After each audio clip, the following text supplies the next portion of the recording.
Hey, what is up, everybody? Hello, Ron E. Forgot to pull that one down.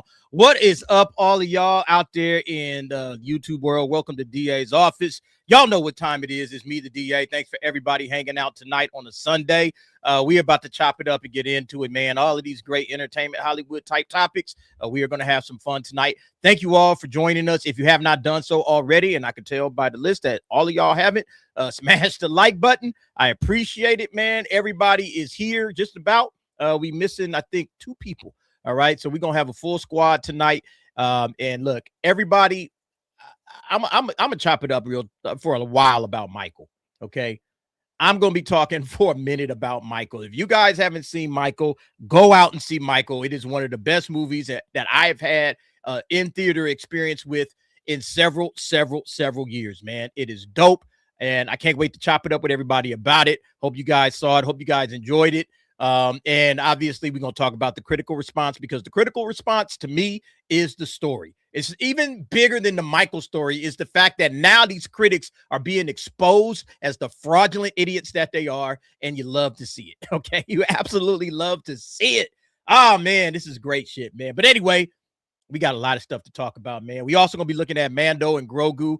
We got that new clip. I don't know if you guys saw that. Jon Favreau came out there with a new clip, and yeah, that clip ain't clipping. Okay, it's looking whack, man. It looks cringy as hell. And I don't know. I think that clip might have actually made the box office even worse, you know, because if I was just a regular person and I saw that, I'm like, I'm not checking this movie out. There's no way in hell I'm checking this movie out, man. This thing looks stupid.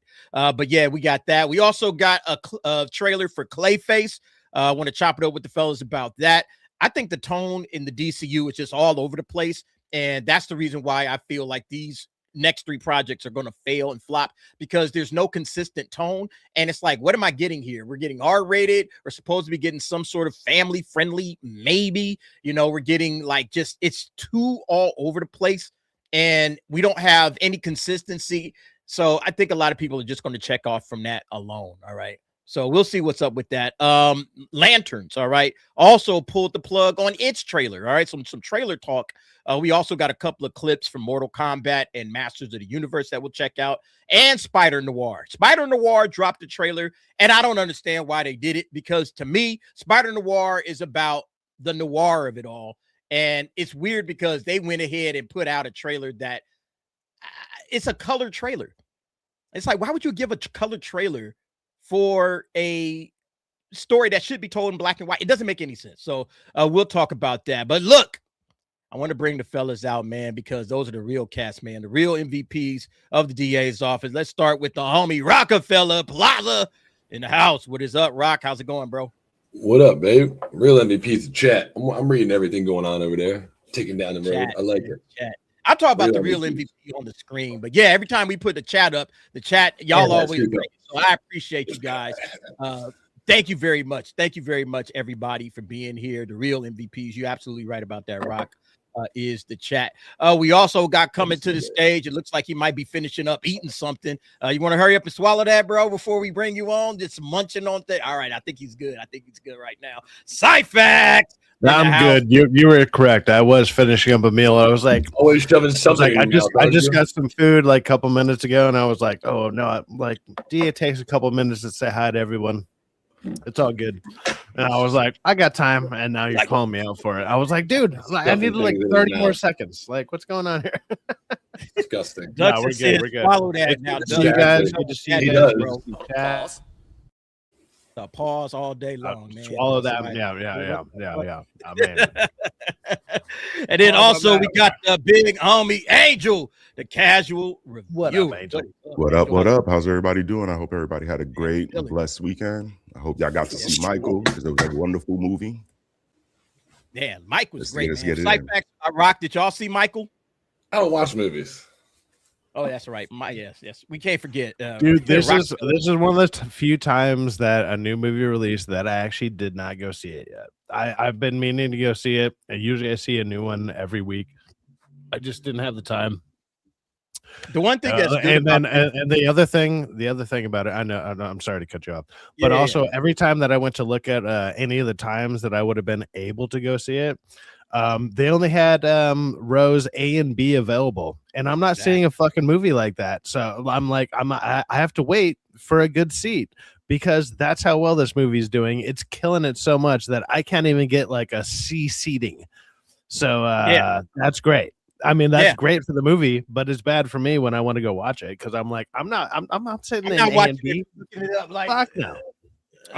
Nobody's watching a movie like craning that. my neck for that. No, I'm gonna from what everyone's talking about. Like, I want to see it properly, and I want to see it without having to crane my neck. Look, and like, I tried to get a seat on Thursday, and it was the exact same thing. I lucked out and got a theater near me on Friday. All right, it was Friday at like 7:30 or 7:45, something like that.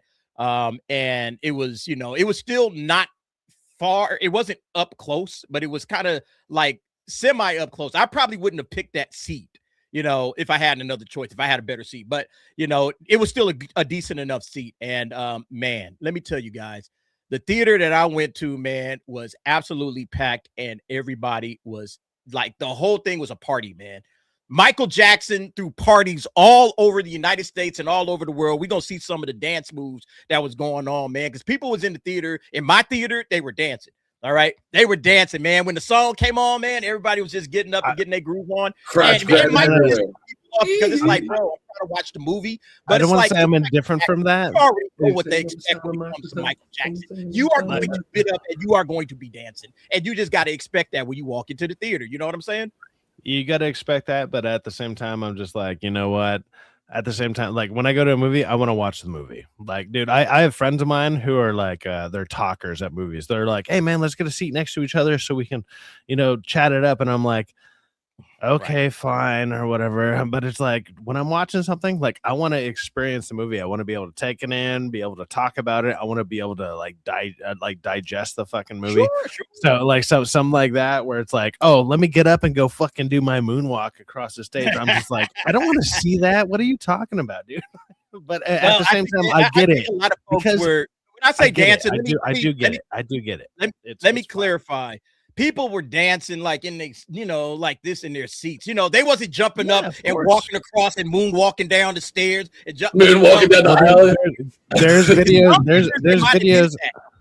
There's videos of people who like literally walk to the front of the theater and then start doing all the dance moves. There's a bunch of those out there already. And I'm like, I don't want to see all that, but at the same time, I'm like, hey, cool. Like it's kind of cool, I guess, to a certain extent. It's almost like Chicken Jockey, like how everybody was reacting in the theaters. Remember how Chicken Jockey was Minecraft? It was like that, man. It was like everywhere you go, people was pulling their cameras out and recording whatever was going on in the theater. I could have did it in mine because there was a lot of stuff. I was like, shit, if I was thinking about it, I would have pulled my camera out and recorded people dancing and all of that. And it would have been, it was a lot of fun. Let me just put it this way. It was a lot of fun. And I don't know what movie the critics watched.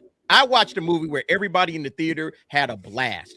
And it seems like the critics didn't watch a movie like that because to me, I don't understand these scores. And we'll talk about it. But yeah, go ahead, Rock. I see you about to say something. No, I'm just laughing. Like, it's like dancing, moonwalking down the aisle, you know what I mean? It's just laughing. Like, that's all I've seen. If you would have videotaped it, I've seen a lot of people. I just saw somebody say they want to see me moonwalking, and I'm like, out of all the moves that Michael Jackson can do, that's one of the few that I might actually be able to do because I had a friend of mine who dressed as that when in like 5th grade, and they moonwalked, like they dressed as Michael Jackson in 5th grade, and I had him teach me how to do that. I don't know if I can still do it. It's been 30 something years or something like that, but it's like I might be able to do it. I mean, it's gonna look janky as shit. It's gonna look terrible, but I might be able to do it. This is like the theater's for. Like, you hang out with people you never met, the community members, people you live near. Last time I seen audiences do shit like this was like Infinity War. Like, everybody's like, oh my god, the snap, like reacting, like not giving a fuck what people next to them thought, just living, joyously, not caring. Like, you see everybody out there like dancing. I'm like, this is what the fucking audience is for. You can sit at home and watch movies yourself on your big screen. You don't get the camaraderie, that joy, of hanging out. People like, what the fuck is going on? It's like, you're like, maybe should I get up and start dancing? Why not? Now's the fucking time to do it. Live in the moment. You know what I mean? It's like I see it, man. That's how I see it. Live in the fucking moment, and it's like this. For a movie, every fucking theater that has playing is doing this. It's awesome as shit. So I'm like, yeah, I'm gonna go and watch it. For a movie like this, it makes sense. But it's like, and I've said this before. It's like there's certain movies you go to where it's like the audience response actually makes the movie better. Like I've said this before. Yeah. There was the movie Thanksgiving about like 2 years ago or whatever. It was like Thanksgiving. It was like that horror movie, whatever. What the audience that I was around loved the movie. And then I tried to show it to my friends at home, and like the movie's kind of trash. It's not very good at all. But it's like the audience I was with responded greatly to it. Also with what's it called? Toxic Avenger this year or last year. The end of last year. I know you saw that. I saw that in the audience. You know, like the audience experience. It was supposed to be like a concert in 3D. Like the kid was like running to try to make it to the concert. I saw that in the movie. I was like, it's awesome as fuck. I'm telling everybody about it. Then I watch it. Unless you're like a Metallica fan, you'd be like, oh, it's not that cool, Rock. I mean, like, well, I saw it in the fucking movie theater. Was like supposed to have like the sound system and all that shit. Like, there's certain things you watch in the like movies. Even one of them you should catch out. Even like Toxic Avenger last year, which I thought was like probably one of my favorite comedies of last year. But I saw it with a crowd who were clearly, fans of the Toxic Avenger series and all that stuff. So all the little quips, all the little whatever, like everybody got it. And I saw it at like 11 in the morning on a Saturday. So it's like, oh, what a weird time to go see a horror movie / comedy. But everybody was having a great time. And I was like, my experience for that movie was great because of the audience that I was around. But Michael would probably be a way different experience in general, just because, well, everybody likes Michael Jackson for the most part. Like even with all the allegations, all that stuff, for the most part, everybody knows all his songs.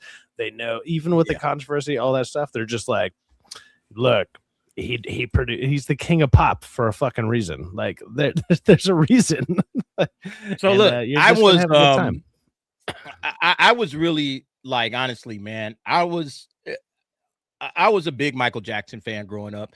As a kid, I watched I watched every video he was on. I practiced all the dance moves. I grew up in the 80s. Okay. So if you grew up in the 80s, you were a Michael Jackson fan, bar none. All right. Regardless, you were a huge fan of Michael Jackson. You tried to get the glove, tried to get the jacket. You know, you had the black one with the zippers, the red one with the zippers. You tried to get the Thriller jacket, all of it, man. You had it all because you were, Michael was it, man. He was the number one star anywhere. And, it wasn't geeky. It wasn't weird to like Michael Jackson, man. Michael Jackson was one of the best ever, And with this movie coming out, it's almost like Michael is here.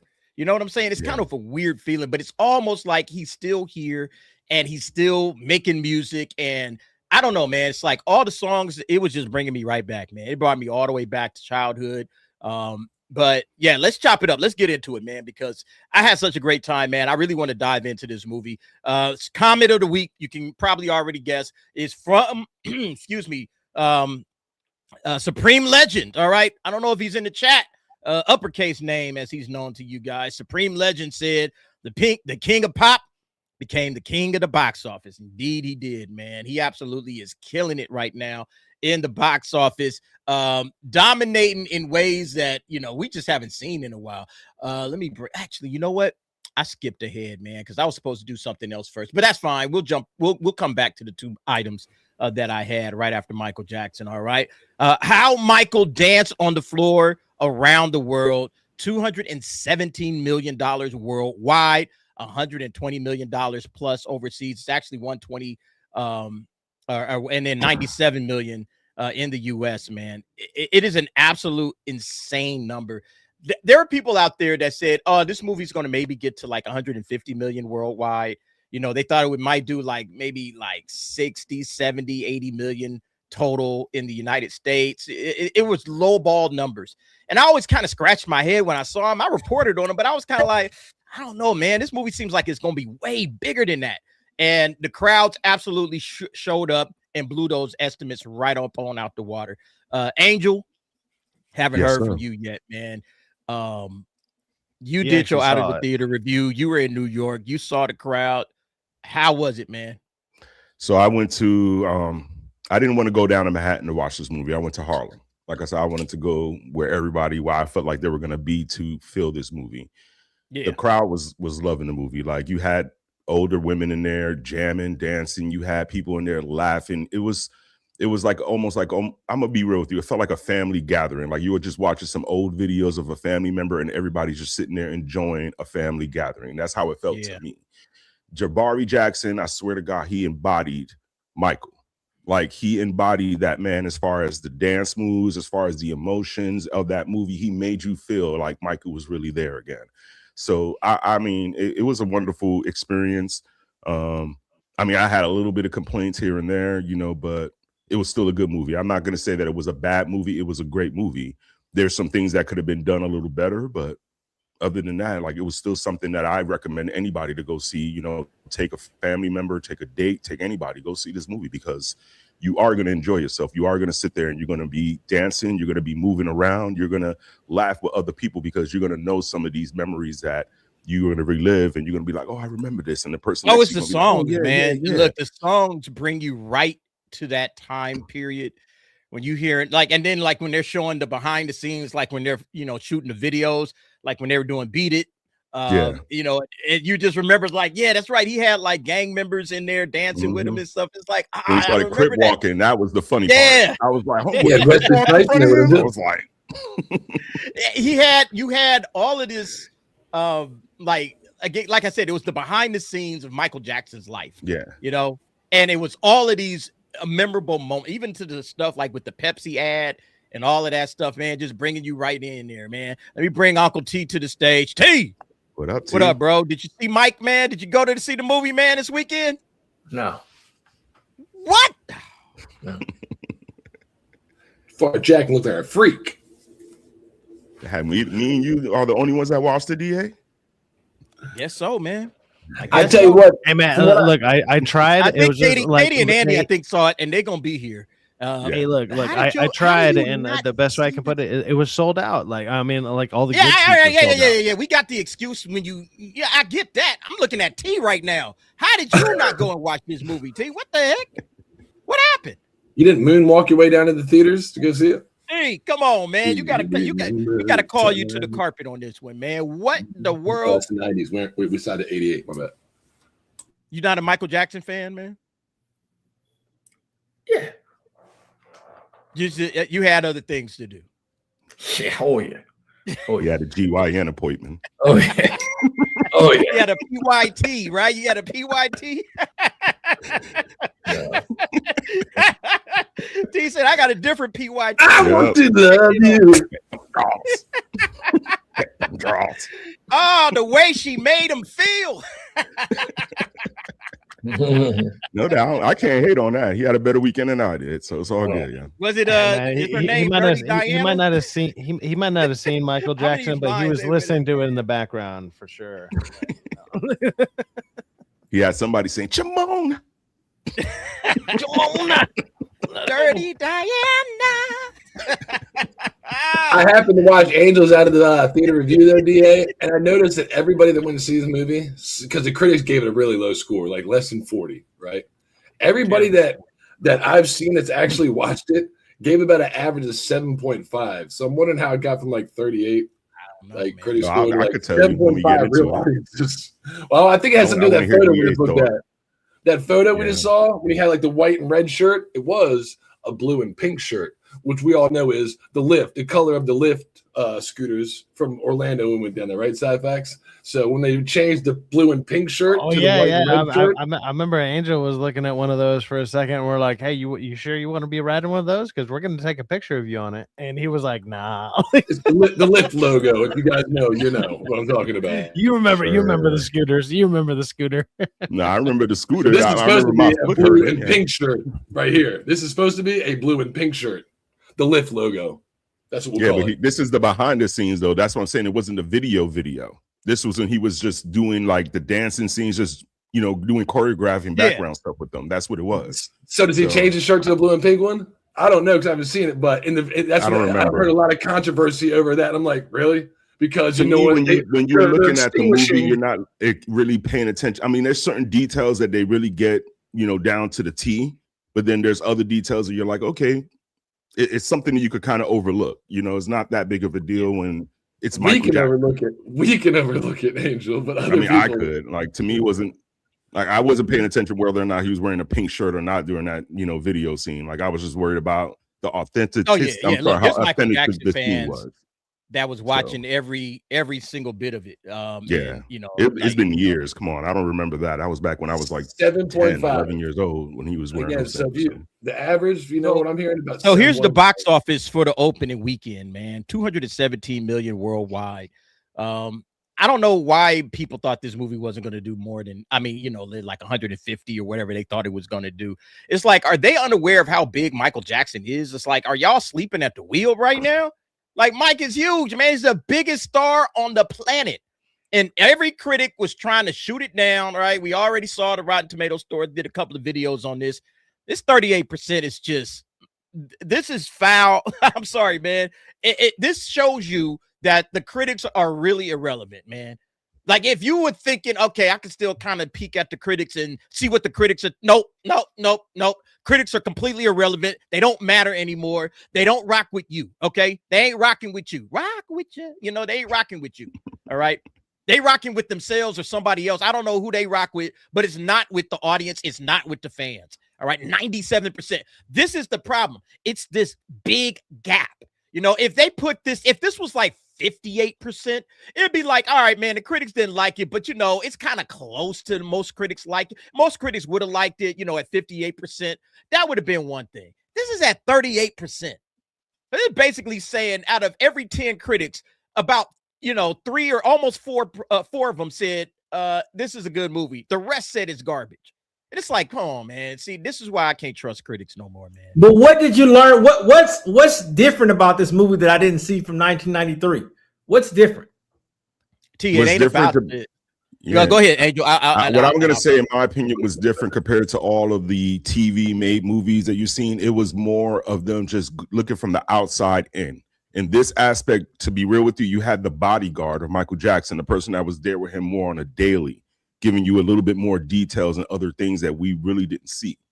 So it's like and what? Plus they skim past a lot of the other stuff that we already know that you just didn't have to really pay attention to anymore. Like, we already know a lot about the Jackson 5's history and the things that they did. So the movie was kind of like, for me, it was fast paced. It was just boom, boom. Like, they went from him to being a kid to the 20s, you know what I'm saying? They're from the 20s to him being 30 and some change. Like, they would just jump into certain things, but it was better than the TV movies to me. I mean, American Dream is still a good one.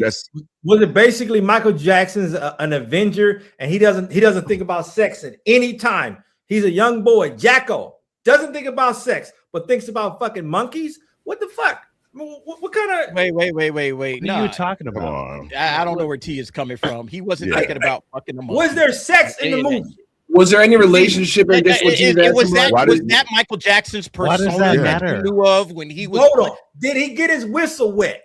Paul. At that point in time, was he related to any? Is that like a selling point? Y'all already know T's mind. I'll play devil advocate. Did he actually date somebody famous at that time? I know after that time he dated Lisa Marie. That'll probably be in the second one. But in 88 before, was there anybody like famous that he dated that we need to?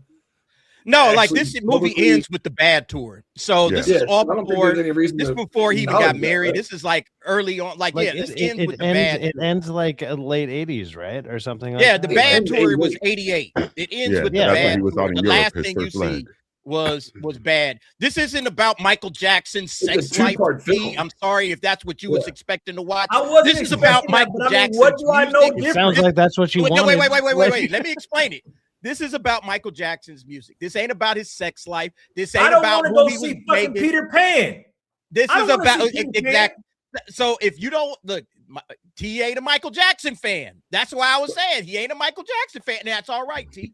That's okay. How can you say that I'm not a Michael Jackson fan when I because your focal point is he getting his whistle wet and all of that? And I'm like, if I'm a fan of somebody, I don't care if he getting his whistle wet. I don't care if he having sex with chicks. I care. Hey, I'm here for the music. All right, that's what I'm here for. You here for shit that has nothing to do with Michael Jackson's popularity. I can YouTube that. All right. Why do I need to go see this movie? Why do I need to go see this movie?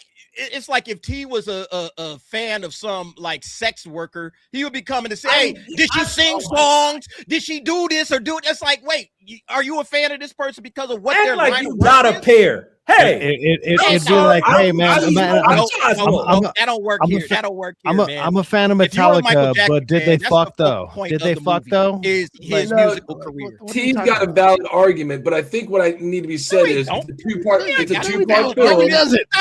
Where's the argument possible? Hear me, and That's a rejoice. terrible What argument. people don't realize is this is going to be a two-part film. Watching Angel's fucking short, when he asked the two, they're like, it's a two-part film.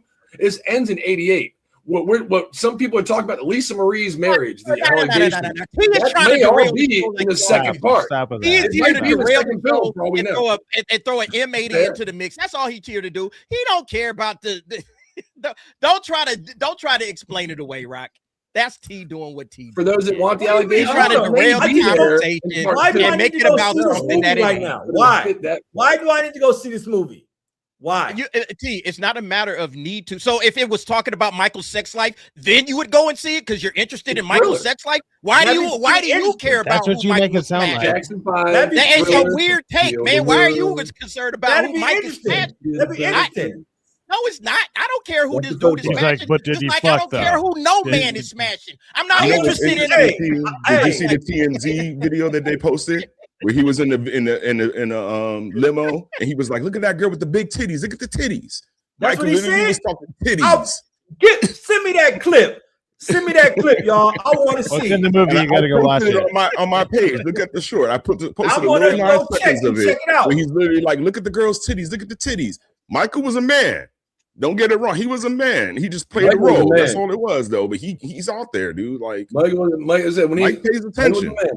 He can be anyone all around the world. Like T do. Look, T is not tripping. Stop saying I'm tripping. God dang. I like the. Come on, Jesus Christ. You guys, man, so sensitive, man. Fuck, have some fucking. You guys are worse than the fucking You're sitting there talking about another man's sex life, and that's what you're worried about. Hey, is this man's sex life talk about sex portrayed on film properly? What do I need to know about Michael Jackson? I don't need to know anything about Michael Jackson. I'm just saying, show me something different. Show me something different.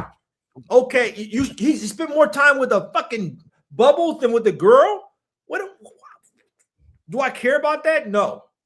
You're watching the story of Peter Pan. I don't like. I'm just here to be a superhero. Let's add some common sense to the situation. Katie and Andy. Yes. Oh my dude, they finally arrived. Thank God. I know y'all in the background line. Thank random God for times. Oh my gosh, man. I have no idea what's going on except for the fact you that don't want to know. You don't want. The problem is you do, and it's still worse than you think. Like, it's like oh man, did you guys wait? Let's get this thing back on track. Did you watch Michael? Yes, today. We watched it today. Awesome. What did you think? It's no IGN3, I'll tell you that. No, it's a very good movie. I can see where it's an experience. Yeah. I enjoyed it. I think you enjoyed it. I really enjoyed it. It's a very good movie. There's issues with pacing because it's very obvious that when they redid it and they had to take certain stuff out and then it abruptly ends, that I understand what happened. And it's very clear specific stuff was taken out. I'm assuming what Uncle T was leaning towards was the fact that Michael isn't shown with any girl, which I specifically asked Andy. I don't understand why they didn't touch on any relationships he had with anyone, because he obviously was getting with people. The man has kids. So there's no way he made it to the 80s and he was with nobody. Well, no, and I think it's very much a film about the preservation of the very marketable legacy of Michael Jackson. Yeah. That said, there's still so much amazing stuff of there's so many things that go into making a good film. The score, well, guess what? Michael handled that for you. It's kind of hard to fuck that up when you're like, bro, we get to make a film to the music of Michael Jackson. That's already going to be pretty fucking fire. And then you add into, you do get to see some pretty awesome acting, dude. Coleman Domingo was amazing, phenomenal as Joe Jackson. Yeah, the nephew was legendary. He was so did a good. really good job. Yeah. Jafar Jackson as Michael was absolutely amazing. As a matter of fact, let me find it here. He has a clip of, where did it go? No prosthetic nose while it's closed. Yeah, here it is. So this is him discussing, playing Michael. Hold on a second. I gotta cue it up for this. Yes, this is a clip of Jafar discussing playing the role of Michael Jackson and what it meant to him. Let's listen to this real quick. How does this biopic, do you think, stand out from others that we've seen before? This definitely stands out because the level of scale of the performances that Michael created and was in every process of that detail. You feel that essence and that energy when you're watching the performances, and definitely transport you to that time, while also giving audiences that true insight of the personal side of Michael. Who is he like behind closed doors? How is he with his mother and his father and his brothers when no one else is around? Also, how is he with his animals, or how is he alone? And also give you that insight into his creative process, which hasn't been shown. So I'm really excited for fans and newer generations to see that side of Michael, to have a better understanding of who he is. How does this biopic? Gonzo got a big nose. I thought he had a small nose because of the makeup. They got some weird fucking makeup to give him this Kim Kardashian nose. And I've been complaining about not having. Homie got a Gonzo like me. I'm like, wait a minute, he actually got a fucking schnozzle on him. I like that. Or the fucking makeup when he gets later on, make it looks fucking weird as shit. They made him up because he had to, he got his nose job, around what was around the nose. Yeah. Some of the pictures make it look like really good. I haven't even seen it, and I know this. What are you talking about? But that was my one issue with the movie, though, DA. Like, some of the scenes, you could really tell the prosthetics was there. You know what I mean? Like, you could just look and you could see it. And they hit wrong camera angles, in my opinion, too. And then there was certain scenes that you're looking at him like, wow, is that really Michael? You know what I'm saying? Yes. Like, it was kind of confusing for me in that way, but I still, took the movie in the total, and I still enjoyed it. I still liked it. I thought he did great.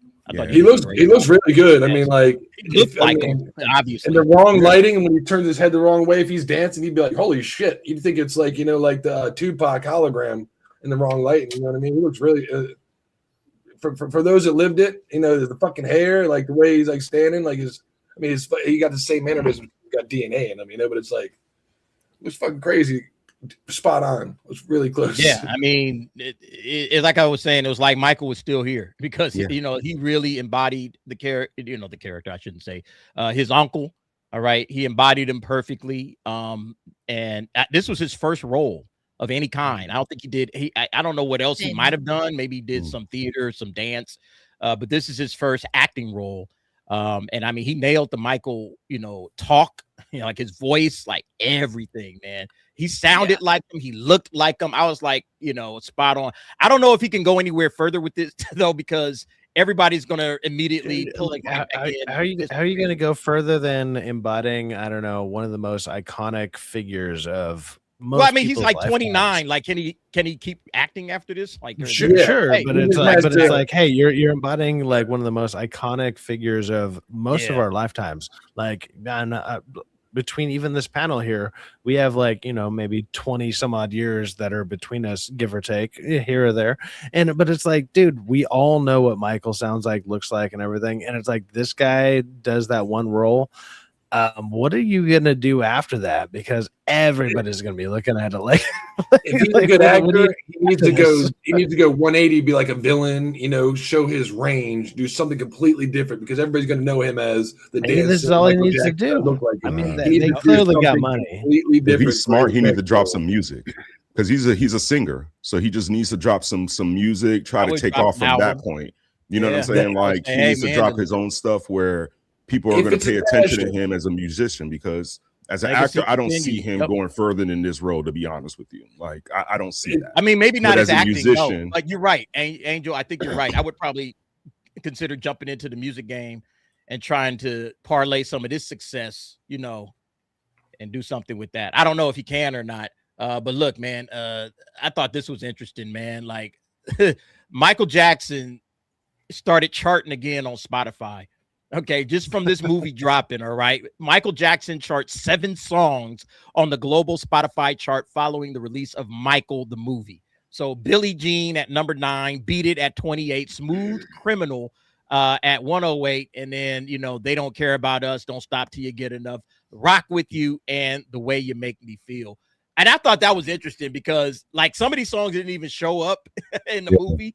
Yeah, it's like Smooth Criminal. I wasn't in the movie, and The Way You Make Me Feel. And I was waiting on like them to get to the Bad album because I don't know what you got. That's my favorite album, man. The Bad album is my favorite album. I might be in the minority with that, but that came out during my high school years. Nah, mine was off the wall. I don't know. Wait, what's your favorite Michael Jackson album? Mine is Bad, man. It's easy. Probably Bad. Yeah. Mine's just Off the Wall. Okay. Off the Wall album. That's my favorite album of his. My most memorable is Black and White because I was at the age coming up like when that came out, and I can just remember every fucking. But you're not in the minority. Like said, you're not in the minority when you say because everybody loved the fucking Bad album. It's like Thriller.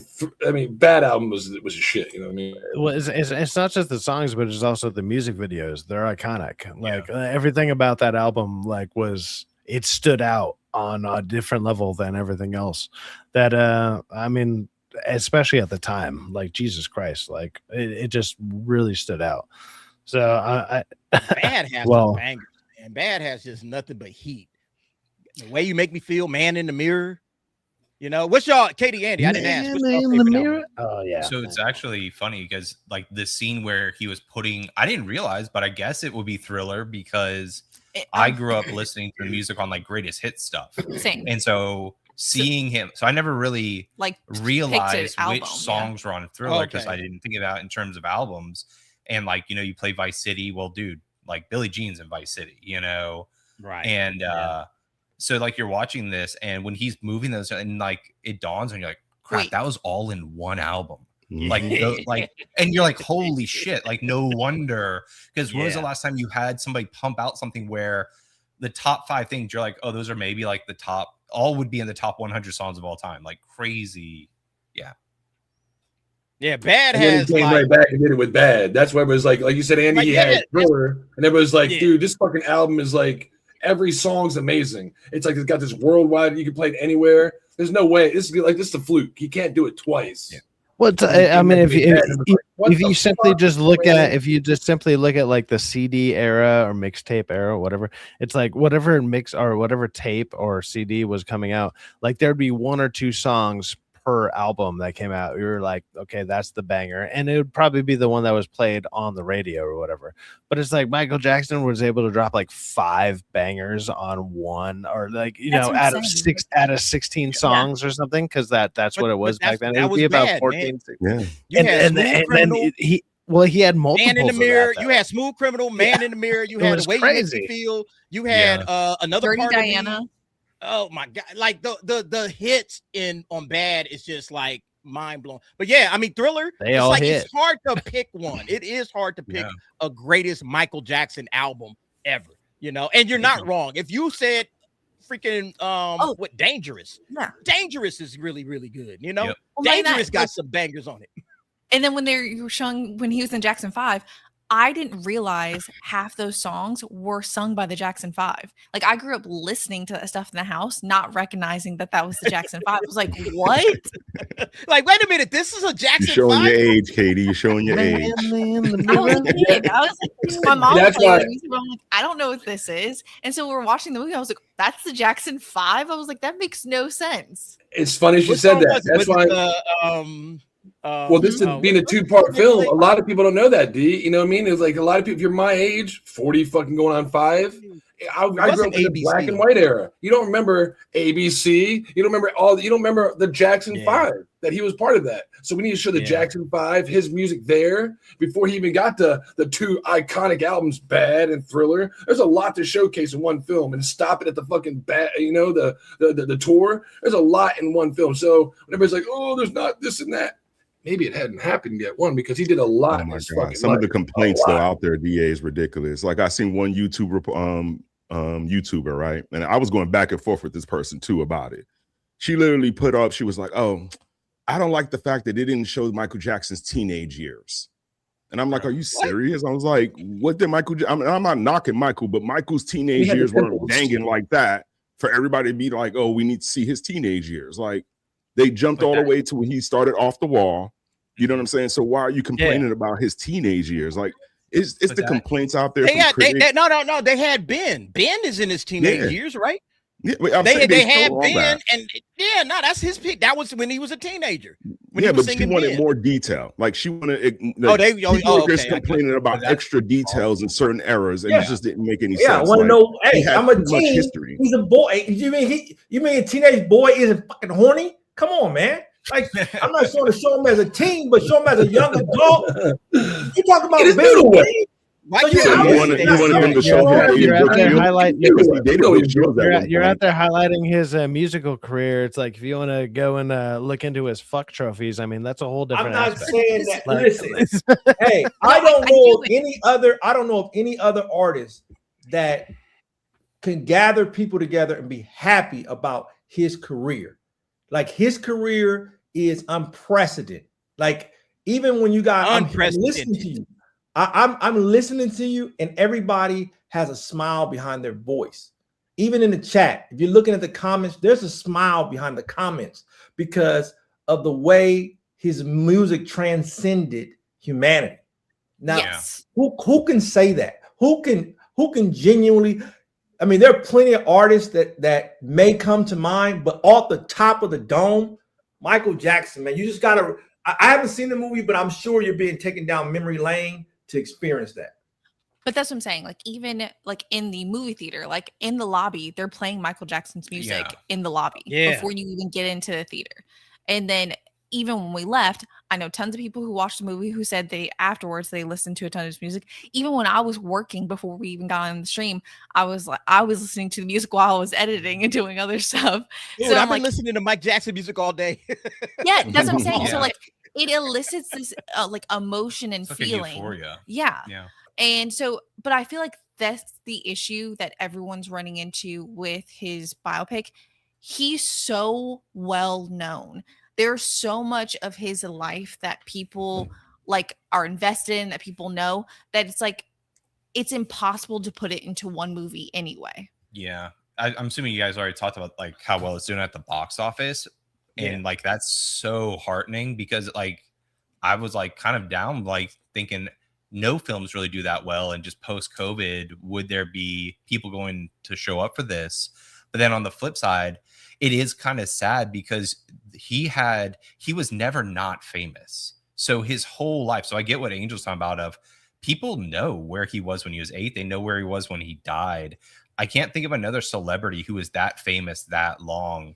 And the idea of trying to pigeonhole that into one runtime, at minimum, it should have been 3 films. And I think in a different era in Hollywood, if they had more confidence just in theaters, it should have been built around like very publicly saying it's the first of 3 year after year Michael Jackson releases covering the Jackson 5 years, him going independent, and then the latter years. That would have been amazing. What are we calling part 2?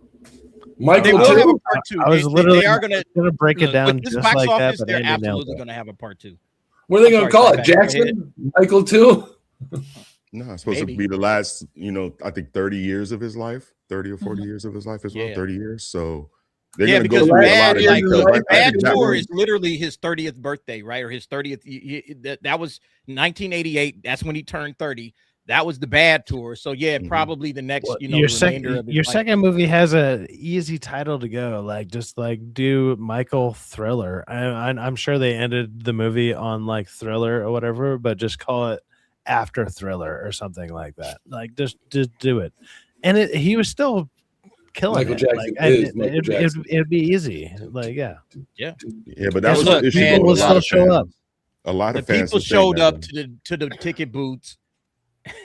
Yeah. I love it, man. I love it. They came in fully dressed. All right. Bro has got the gloves on. He's doing the lean. He's doing the stance. This is what I'm talking about, man. Everybody showed up to this thing and they were absolutely insane with the love, man. I want to show this video right here. Like, because I said that there was a lot of dancing going on in the theaters, man. Let's go ahead. Bro was going all the way in with this one.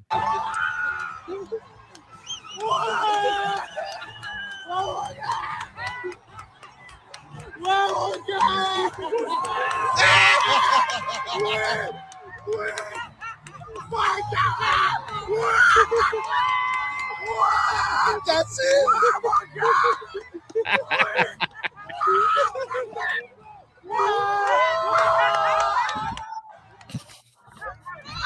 He ain't even doing mic moves no more. If I had a tomato, I would have threw it at him. No, they got the actual fucking drummer. Fuck out the way. I'm paying more money. Move out the way. Get the fuck out of my experience. What are you talking about? I'm with T on this. I'm actually with T on right this. at the end. This is Not like all the of them, last, but it's like, always 2 minutes them, of the right? movie. So it's like, all right, you know, it's his time to shine, I guess. But yeah, No, get out the way. Nah, he killed me when he started doing the Harlem Shake there. yeah, Like when he got to the Harlem Shake, yeah, you need to sit down. Like that's At what first, I thought he was doing Yeah. the actual dance. Like if you watch the first like 10 seconds, I thought he was doing the actual dance, like doing like repeating them. But then he's like, looks like he's doing his own rendition of it. I was like, oh. At first, I thought he was doing the actual dance. I'm like, that motherfucker But actually. look, How do we you got, know it? look, this is in Thailand right here, man. This is how big Michael Jackson is. Mike is big everywhere.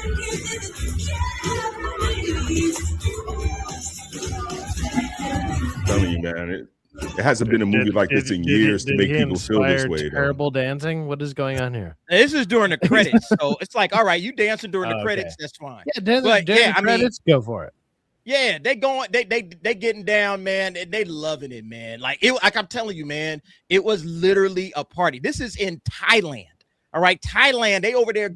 Or no, I'm sorry, not Thailand. Indonesia. All right. Still, they jamming, tell, man. yeah. They are absolutely jamming, man. They are loving Michael Jackson.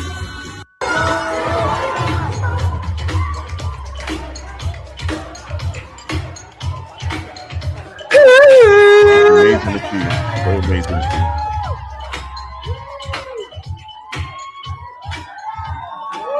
Look at them, man. They all got Michael Jackson jackets on and shit, man, bro. Look at them, man. They came dressed for the party, man. Dressed for the occasion. This is how big Mike is, man. Mike was this big all over the world. He's still big. That's what I love, man. Is there anybody in face paint? Please tell me somebody's got on face paint. Somebody. Somebody got blackface on? Please put on face paint. That would be hilarious. If I walked in with the red jacket, I had like brown and put on, to make sure I want to look like him. I got the white glove. What in the fuck are you doing? What? It could I'm be a trying to look like Michael unifying Jackson. moment. You could have a white guy in blackface, but you could also have a black guy in whiteface. They could both be Michael. We could cure racism with this film. T is right. We can cure racism. It's black or white? Yeah. Right? There you go. Right. Brothers in arms, loving Michael Jackson, not a hateful heart in the auditorium. Hey, everybody that just here, hit the like button if you haven't already hit that like button. And I did put a poll up. What's the best Michael Jackson album? All right, right now, Thriller is running away with it. Wow, 56% for Thriller. All right, vote. All right, I said Bad myself. Some of y'all might say Off the Wall. Some might say, I don't think Dangerous don't even have a vote. Damn. Y'all don't like Dangerous? Dangerous was good. I like Dangerous. It's a good album. But best Michael Jackson album, maybe not. But yeah, go ahead and vote in the poll if you haven't already voted. And again, smash the like button. Look, I think right now, when we were talking about the critics earlier, did you guys see did you guys see the reaction from the critics? All right. We were talking about. We saw the score and then we saw IGN's review. Oh, and I've listened to I've seen that first. I listened to a couple of YouTubers, like some famous YouTubers, bro. I think that this film showing how many people talk about film are like not just bad at understanding film, but like actually quite dim. They're haters, man. Yeah. And they don't want to rock the boat. They don't want to say something that Hollywood doesn't like. Yeah. Because look, best believe Hollywood somehow or another, I don't know how this happened, in all things considered, but they don't like Mike. All right, they don't like him. But they don't like showing their bias through their reviews, because it has nothing to do with the actual quality of the film at all. It has everything to do with their preconceived bias. Yeah, they've already because made they their made judgment. they made up their judgment and wrote their review before they ever saw the film. It's very obvious their review has nothing to do with the actual movie they watched. It's trash, Well, man. It's like the movie that won the Oscar. What was it called? The one with Leonardo DiCaprio and Tatiana, One whatever her battle name after is. the other. No, one One battle battle- after another. You know what? Like 10,000 people voted on that and all thought that was the best. You know who the 10,000 people were? Union members. Just like these 211 critics right here are probably paid shills. The Great shills, movie. you know? That's a great movie. Well, I mean, I'm sorry. I rest my case when it comes to old It's Batman. not a If great he liked movie. it. If he liked it, yeah. So But there you go. Like, T I doesn't thought like this was this a movie. great He's post. shills. Look, the critics got in their feelings on this one, man. All right. Physical Media came out and said this might be the biggest L critics have ever taken. I've never seen critics rush out to defend themselves so fast when it came to anything. This post, all of these critics came out the woodworks. It's like, who is this guy? I never heard of this critic before. They all rushed in to defend themselves because they were hurt. All right. They got hurt, and a hit dog will holler. All right. They knew they took an L with this one because of how far apart the audience is from the critics. This shows you that the critics don't speak our language. Like, we are regular people. Like, all of us that's on this panel right now, we're not, I mean, yeah, a couple of us got YouTube channels, whatever, but we're just normal people. The critics that got the access, they get invited to the parties. They're supposed to be like the elite. Like, hey, man, you know, listen to these guys. These guys know what they're talking about. And all of these critics got exposed. It's like you guys have no idea what the regular, normal, general audience member will like. Because I'm sitting up here like, man, this movie is great. What are these critics talking about? And they got exposed and they got mad, man. They got so pissy about it. And I loved it, man. It was absolutely fun. I did a video. I'm not going to dive back in. Watch the video that I did. They are pissed off, man. Yeah. But you know what? So what? Too bad. Because now it's showing you that you guys are compromised, you know, and fans and audiences shouldn't listen to you. They look at the popcorn meter, or better yet, you know, and I suggest everybody get over here to Critic List. All right. I got my own little Critic List account and review movies on Critic List, and go to Critic List to read reviews and see what everybody's saying. All right. That's what you need. DA, you know what I was going to say too about Critic List? You should make a group on Critic List, because I've been trying to find you to follow. Great idea. I was trying to follow you. That is a great idea. Thank you. I'm gonna make a DA's office Critic List group. I'll probably put it up tomorrow, and everybody join it. All right, all of y'all in here right now, 188. Go join it, because what I plan on doing is I plan on like reviewing movies every time. Like, I usually do the out of the theater reviews, but then I don't really do nothing else. I probably do the out of the theater review, and then I'm gonna come over here to Critic List. Because again, I feel like we need to pump up. It's not just movies; it's TV shows and stuff like. I mean, we review all sorts of stuff over here, and guess what? More than likely, our opinion isn't really being heard as far as like what critics assume it is or whatever. But it's like, if you go to something like Critic List, which I think the guy's name is Blaine, because he's on Blaine Gamers and stuff like that. Yeah, it's like that guy's awesome. He be on with Film Threat. He comes on Film Threat from time to time. Exactly. No, he's good people. He's good people. But it's like they have like an accurate thing of like, guess what? The reviewers who are us. We are the reviewers on this. And it's like, it's not just me, you, whatever, but it's everybody in the chat, or like everybody in the chat, everything like that. Mm-hmm. And you get like an accurate reading of what, I don't know, people are actually feeling about this stuff. Not just, hey, mods, real quick, mods, put Critic List. There's a bunch of mods in here. Put Critic List link in the chat so that people can go over there. Absolutely. Make an account. I'm doing that right now. All of that. Yeah. Thank you, Angel, and whoever else might be in there. Yeah, just put that out there so that way, you know, people can go and they can link up with Critic List, because this is what we want. All right. Thanks, Angel. This is what we want. We want to start proper reviews. Tomatoes, man. I'm tired of Rotten Tomatoes. Let's start pumping up Critic List. Let's get Critic List popping. And this is where we're going to come to hear what the people have to say. All right. Yeah, no, Instead of these we whack-ass critics. don't want reviews from the critics. We want reviews from you, the people in the chat. We want to hear what you're saying. And if you go to this or you go to Critic List, you go to that app, and everything Yeah. it is an app. We want to hear from you. Like I want to hear from you more than I want to hear from any of these other people. I will mean, highlight them. sorry, Highlight even the people in the chat. I want to hear from the people from the panel. I want to hear from the chat. I'm sorry. Exactly. Yeah, you'll see people that you probably watch. All right. Look, there you go, Drive-In Monster. Shout out. Thanks for following, man. Appreciate it. All right, in real time, man. But I think I can't follow people on there. Jay Drunk 3PO, he's on here. Look, there go Thomas Nazareta. Shout out, Thomas. There go Thomas Nazareta. Hey, man, make sure I'm gonna put a group together and make sure you join that group, Tom. Hey, all right. I see people in my own chat up in here. But yeah, like I think Jay Drunk 3PO is in here, and some of the cats from Geeks and Gamers, they're in here. So make sure you guys get out there and follow them. I think Tom from Midnight's Edge, he's in here too. You know, all the YouTube community is in this in this thing. Okay, I'm doing nice, easy one too. Everybody's loving this. One more. Everybody's these 2 or 3 sentences, D, is too much. So if you come across mine, I'm only doing movies. If I like Michael, to be like moonwalk its way into my heart. 4 out of 5. I'll do some cliche shit like that. You don't have to. I think these 3 to 4 sentences. TLDR. I just want to know the score. So when you come across, they'll read it from Rockefeller Plaza and be like, "This is the gayest thing I've ever heard," and then gayest movie ever. 2 thumbs down. Yeah, there go Jay Drunk 3PO. He gave it a 95%, and then put his own little video in there so you could watch his review. Oh, I didn't know we could do Tabitha. that. Yeah, man, it's like review a lot of cats that we rock. I'm gonna start doing that. Marvin Montanaro over there on That Part Place. He's in there.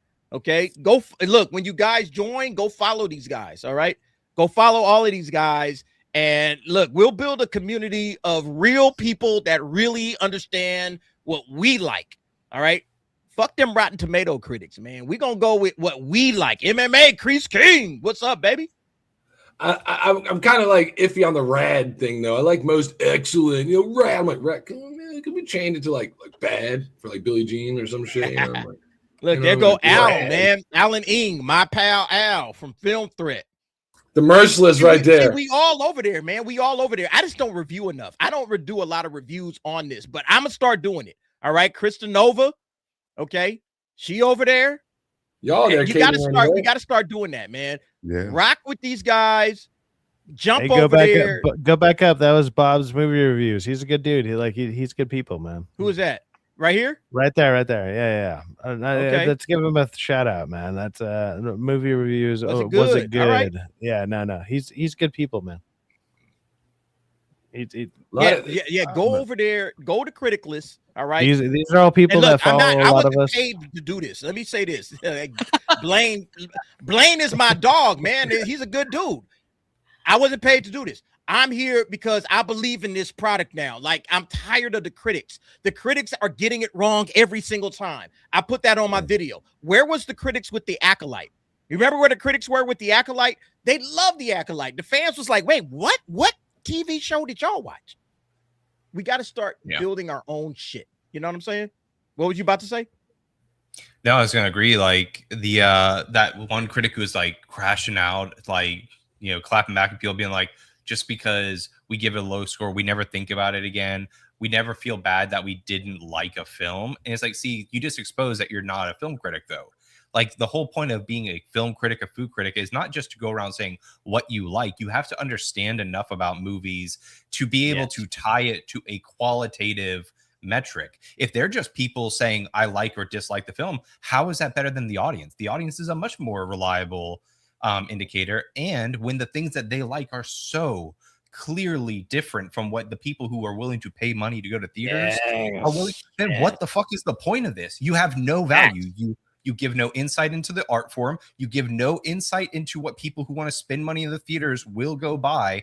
It's a useless, outdated tool. It's way better to have a collection of people who pay to go see films saying to other people who want to see films, you will or will not like this. If we're all just saying whether or not we like it based off of our own There's no such personal thing as a critic. preferences. I mean, it's kind of a joke at this point where it's like if a critic or an acclaimed critic says I don't like something, more than likely the audience will go and they'll watch it and they'll be like, I do like it. Like it's kind of like a joke. It's like a running joke. If the acclaimed critics dislike something, the audience probably will like it. And they do it every fucking time. You know, it's to the point where it's a joke now. It's ridiculous. And I thought this was like, oh, sorry, go ahead. I thought this was funny too because I put this in my video. They're starting to pay influencers. All right, social media influencers are going to replace the critics because the critics are irrelevant because they got dumbass opinions that nobody agrees with. So I thought this was actually kind of funny that Disney said, hey, let's go ahead and give the influencers some love. Let's fly them dudes in and let's pay them. All right. Let's pay the influencers. All right. Like your social media influencers. Let's pay these guys to pump up our movies. Let's get them in here to get Avengers Doomsday hype going because nobody's listening to these critics. Nobody's listening to the critics. Who listens to a critic at this point? The critics are worthless. All right. I mean, to be fair, that's kind of dumb because like CinemaCon, it's not for critics, it's not for people, it's not for public consumption. CinemaCon is for the theaters. It's they're selling their stuff to theater stuff, like to different cinema chains or whatever. Like you don't go there, it's not like Comic-Con and all that other stuff. Like it has nothing to do with that. They did that, Cyphax, the fact that they said, you know what? No, the fact that they thought, it was a dumb idea. That tells me that they no longer think the critics can move the needle. They now no. The influencers, we got to get these social media TikTokers and all these guys. We got to get these guys in the building. These guys will move the needle for Avengers Doomsday. We got a movie that we're trying to promote. And these critics, nobody listens to critics anymore. And that to me is a big nobody problem. Listens to critics, but it's like the thing that they're promoting is they're promoting that to the theater owners. Like, why does the outside audience care at all? Like that was the confusing part to me. No, we don't. That's why I'm confused. Or I'm like, why would you even bother? Because this isn't for us. It's not about CinemaCon, or it shouldn't be for us. It's not about CinemaCon. It's about pumping up Avengers Doomsday. It's the residual conversation they'll have after the fact. If there's influencers, they're going to spread the word on their own platforms. They can move the needle anymore. Every single opportunity has to create fake hype, even if it makes no sense. Like, bro, don't be surprised if you see them showing up on like morning shows with influencers talking about how much they love it. There's no bottom to how pathetic it will get as they try and seek relevance. Right. Yes. All right. Look, guys, thank you everybody for your patience. We are an hour into the show. We're just getting started. Let me hit these soups and then it's on with the show. We got a lot to talk about. Bootzilla dropped 5 Derek the DA memberships. Thank you very much, Bootzilla, for dropping memberships. You guys know what to do. He has his own emoji. All right. Bootzilla, because of his support for the channel. Let's go ahead and pump that up. It's a little Godzilla with cowboy boots. All right. Bootzilla, thank you very much for the love, for the support. All right. Dropping 5 memberships. I also came in and dropped 5 memberships. So hope everybody that gets those memberships, don't forget, that means you can always watch the nightcaps on the replay. All right. Every time the nightcap goes dark. All right. And I did one nightcap. I had to skip the second nightcap. It has something to do. But we'll come back on the Daredevil Born Again. We're still going through Daredevil Born Again. Oh my God, terrible show. But we came this far, so we got to finish it out. So on Tuesday night, we will go and we will cover Daredevil Born Again. After the show, it goes dark. But if you remember, you can always watch it on the replay, okay? Because it goes to members only after the replay. So thank you, Boot, for that. We got Big Booty Burger for $2. A lot of scenes were cut in the movie. Yes, they did cut out a lot in the movie. You're absolutely correct about that. I don't know how much they cut and, how they're going to fit that into the second movie. It's going to be interesting to see because they are going to do a second movie. The box office right now is saying there will be a second Michael movie to finish, the second half of his life. but you know, they gotta make sure that it covers like any legal issues. And I think that's the reason why they cut some of this movie out, because there were legal problems, right? There was some legal, like, you know, they had to fix some things up legally. So they couldn't tell the entire story that they wanted to tell in the original script. And I think what they're trying to do is vindicate Mike, you know, because that Finding Neverland. Did y'all watch Finding Neverland? A really long time ago. I think I saw pieces of it, but it's basically just slamming Mike, you know, and I think that's the problem, is that the real story of Michael Jackson is yet to be told. And I think that's what this second half of this movie is going to try to do. I don't know when it comes out. It might be 3, 4 or 5 years from now. You know, we'll have to see. But yeah, there were absolutely a lot of scenes cut out of this movie. Thomas Dean for $4.99. What would Robert Ebert have rated it? He gave a negative review for, what is that? FOTR? What's FOTR? I have no idea. Yeah. Anybody? Yeah, really? It's Fellowship of the Ring. Come on, man. You know what it is. I was running back like, are you serious? You know what that is. I'm thinking music and shit, man. Like, okay. Thank you, Bootzilla. I was thinking biopics. Yeah, Sorry I was about like, The guy who's probably never even watched the damn fucking movie actually knows it. Like, Hey, I can't watch the movie. Music. I'm thinking like a musical. I can carry you to the theaters, all right? Fellowship of the Ring was that Roper. I don't remember. Critics have always been like this. I don't know what Robert Ebert would have rated it. Robert Ebert, you know, definitely one of those. I never liked Ebert. All right. I always liked Siskel. Siskel was the guy. Ebert, sometimes he was right. Sometimes he was wrong. Siskel generally was right. He was the guy I rocked with. That's what I said on the last video or 2 videos ago. Find critics that you actually agree with and rock with those guys, because Rotten Tomatoes is pointless, man. But yeah, you're right, Thomas Dean. 100%. Critics have always been like this. Absolutely. Thank you for the $4.99. We got Slick, who just became a new member, and I saw it.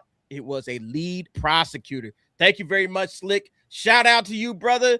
$9.99. I appreciate it, man. Thank you very much. Slick has been supporting me to the fullest, and I thank him. All right. Thank you, Slick, for the love and the support that you give the channel. And he didn't become a new YouTube member. He's been a YouTube member. He just, you know, increased, you know, his membership. So I appreciate it, bro. Dan Crane, member for 21 months. Hail to the DA. Thank you, bro. Thank you very much, man. Appreciate you. We got Jillian of the H, member for 8 months. First it was Sydney Sweeney. Now all people, it's Michael Jackson, the king of pop himself. What does T have against good, talented celebrities? T, you're being called to the carpet, bro. Jillian wants to know, why do you have some sort of a hatred against good, talented celebrities? First, Sydney Sweeney, and now Mike. All right, the floor is yours. Go. Well, Jillian, first of all, you can give you definitely in this picture you look better than Sweeney any day. You got a good look right here. Your circle is circling. I don't have no hate against Mike. Jacko is cool. You know what I mean? I got to see the movie first. I'm just trolling y'all, but you know, that's it. See, he admits it.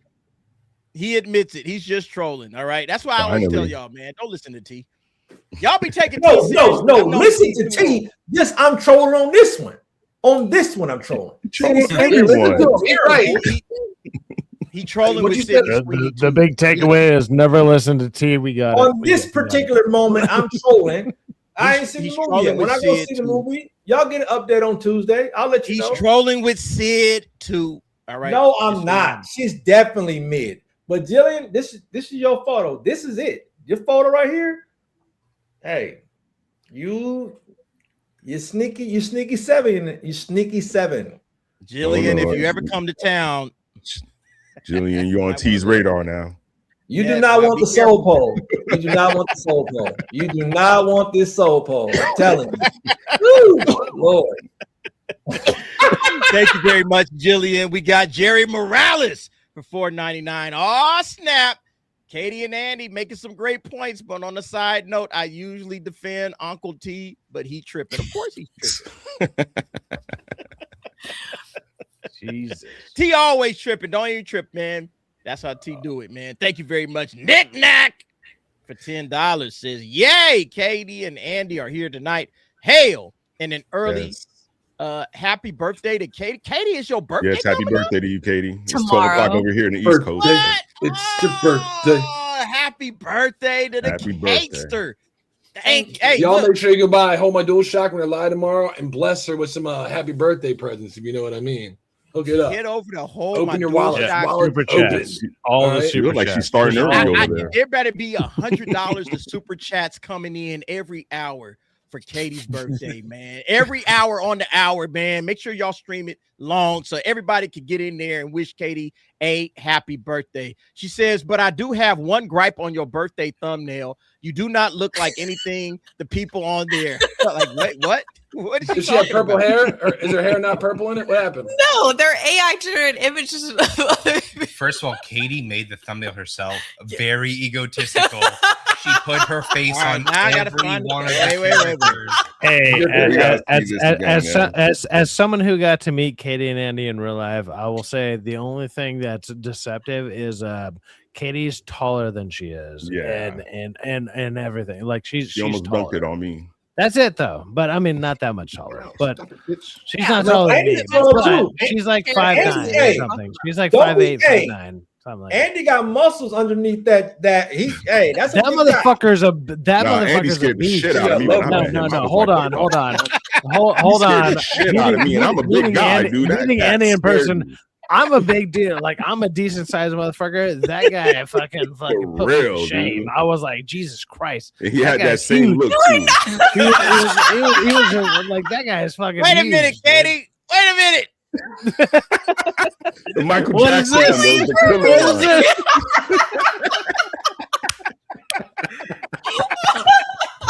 What is this?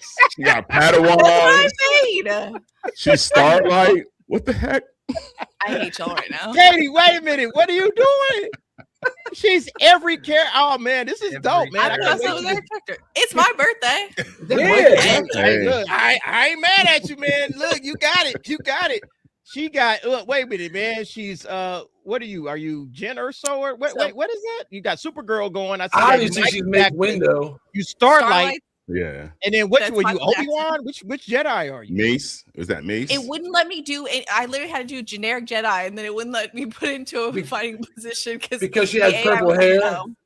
We should give her a purple lightsaber and just assume she's Mace Window. There you Window, go. not Window. Sure. All right. Windu? Look, Katie wants all the hype. Hey, man, it's her birthday. All right, go shorty. It's your birthday. For Yeah, I'm real. mad. I ain't mad at her, man. All right, when it's your birthday, party like it's your birthday. That's how you supposed to do it. All right, straight up, man. Look, Lieutenant Garatina says she's only turning 22. A youngster, man, just a youngster. All right, So if you can't afford 100, you can afford 22. So almost 22 Back, chats, man. tomorrow.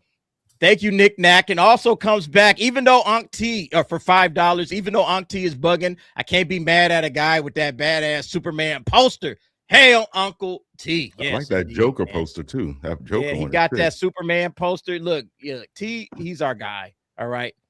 He's our guy. You know, we ain't mad at him, but thank you very much, Nick Knack. Nick Knack is one of the top supporters on the channel. You guys know what I do for top supporters. All right. They got their own little emoji. All right. So Nick Knack is a little black cat. All right. And I'm celebrating Nick Knack. Thank you very much. You got your black cat in the chat. Everybody that is a member can thank all the top supporters like Nick Knack for that. So I appreciate you, Nick Knack, once again. And then we got Jerome in the house for $2. Moral of the story is beat your kids to success. That ain't the moral. I don't think that's the story. I don't think that's the moral of the story, Jerome. It's kind of though. Well, it's kind but it's of. also kind of Don't- not. And don't let because- anybody see you do it. Look, Yeah. Michael Jackson did say he did later in life thank his father. He did. He says, hey, my father is the one that kind of pushed us. You know, he kind of got us where we all are. So I got to Different thank time. him. Different Yeah. time.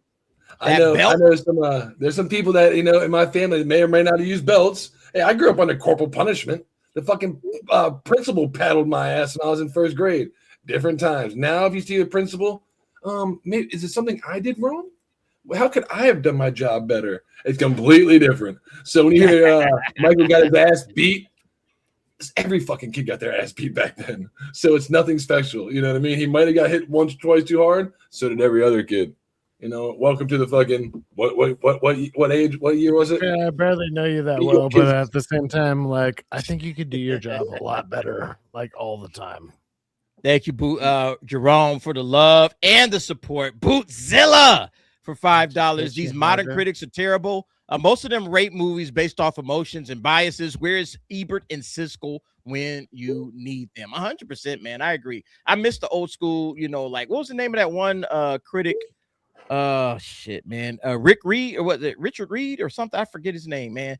He was a great critic along with Siskel and Ebert. That's what we got back in the 80s and the 90s. You're like actual movie critics that didn't give a shit about Hollywood. They actually kind of hated Hollywood and they wasn't looking for any access. And these guys just told it like it was. And you respected them for that. It's like, okay, this is my opinion. I'm going to tell you like it is. Now, all of these critics, man, you can't trust them. All right. You absolutely can't trust them. So you're right, man. It's Siskel and Ebert. We need a new Siskel and Ebert.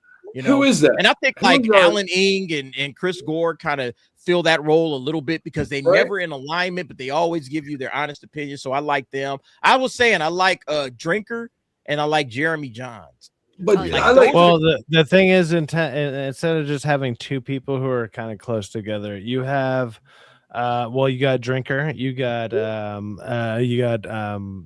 like Alan Ing, obviously you got Chris Gore, and you got a bunch of people like us too who also review movies. You got us, like you got Casual Review over here. You got me every now and then. You got yourself, DA, but it's like we have way more options.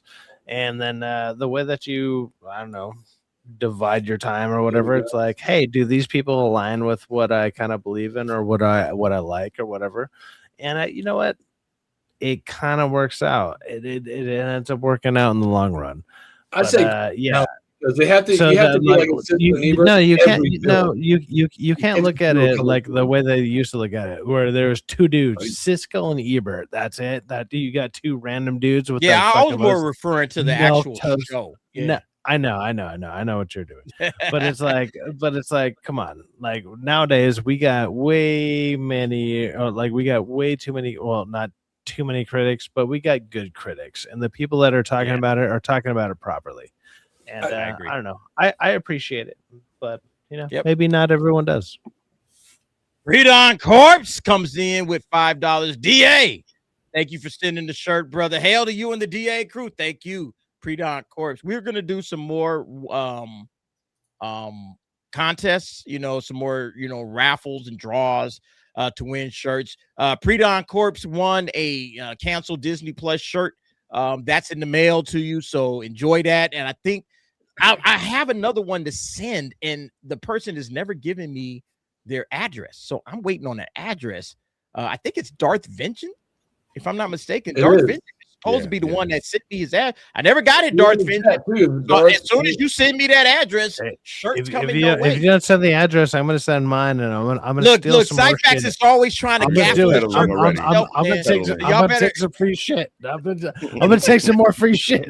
But look, I got more shirts on the way right now, so we will have future contests. We'll do the exact same thing because I think you guys enjoyed that. Everybody, thank you for the love, the super chats. We appreciate it. And let's go ahead and give some super chat love for you guys. And then we're moving on, man.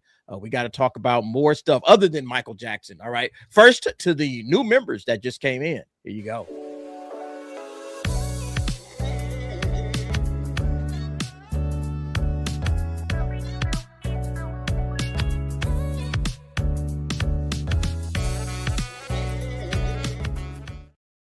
And then, of course, to all the super chatters, a little all might for you.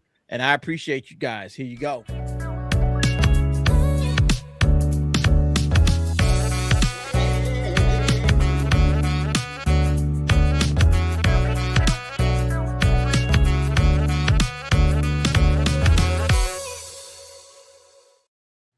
All right. Mando and Grogu. They're saying that this thing could possibly hit $100 million. That was on Box Office Pro. I think there's absolutely zero chance it is happening, man. Mando and Grogu is looking like this thing is going to be one of the biggest flops that Disney and Disney Star Wars, I should say, has ever had.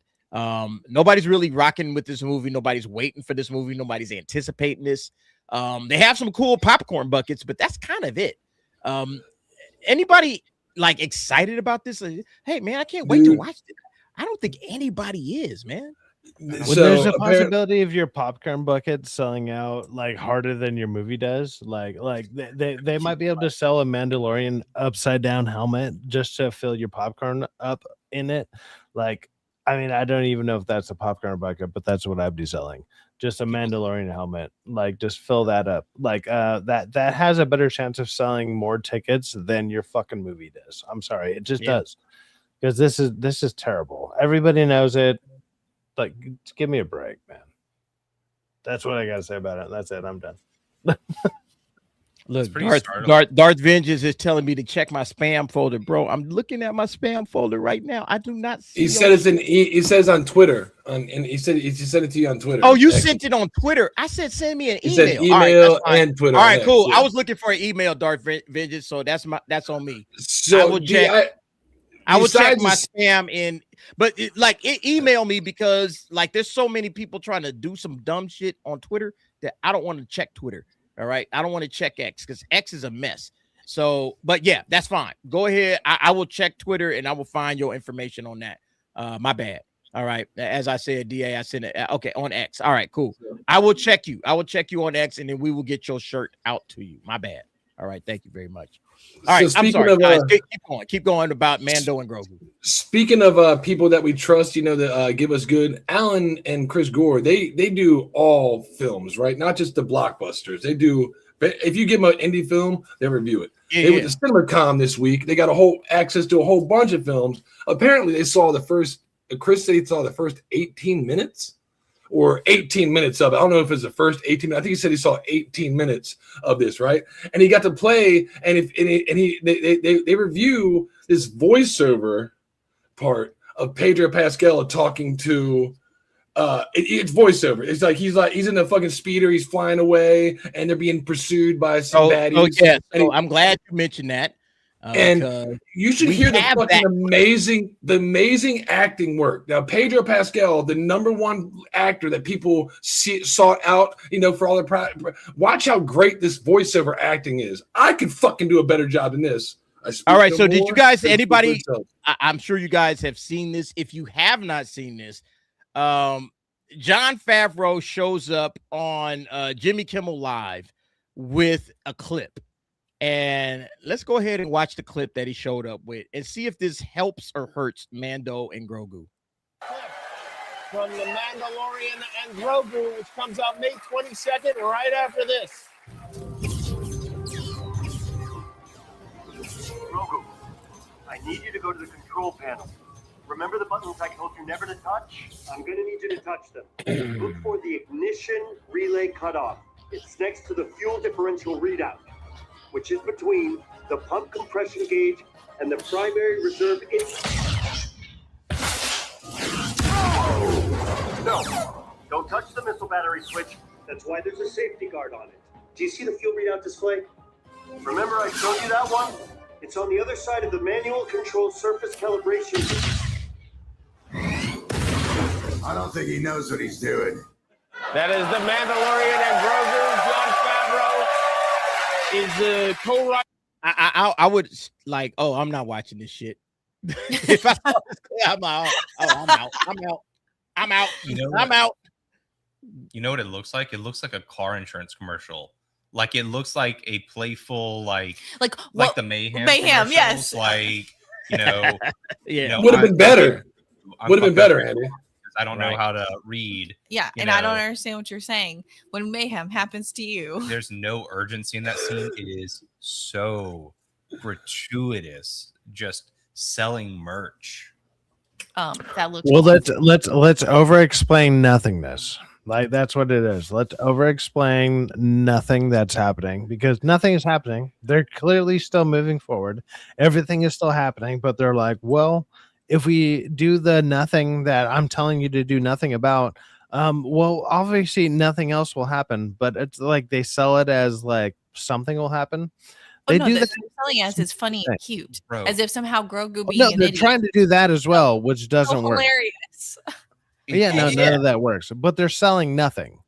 Like the idea is nothing is happening. But And that's the thing, nothing but will they happen, think- even if but they did they it. It was think still something's happening. nothing. That's what I'm saying. Like the people, like clearly John Favreau thinks something is happening, Dude, as I if somehow don't that's think supposed to so. connect. Nothing with is happening. John Favreau is just there to cash a check, bro. That's what I'm Grogu. saying. Nothing is This is happening. But also, They're, Dave Filoni is they're part of that. selling nothing. They're trying to sell nothing, and nothing is happening. It's But I like think holy my fuck. biggest issue with a lot of the films now is there's a disconnect from the creators and the audience.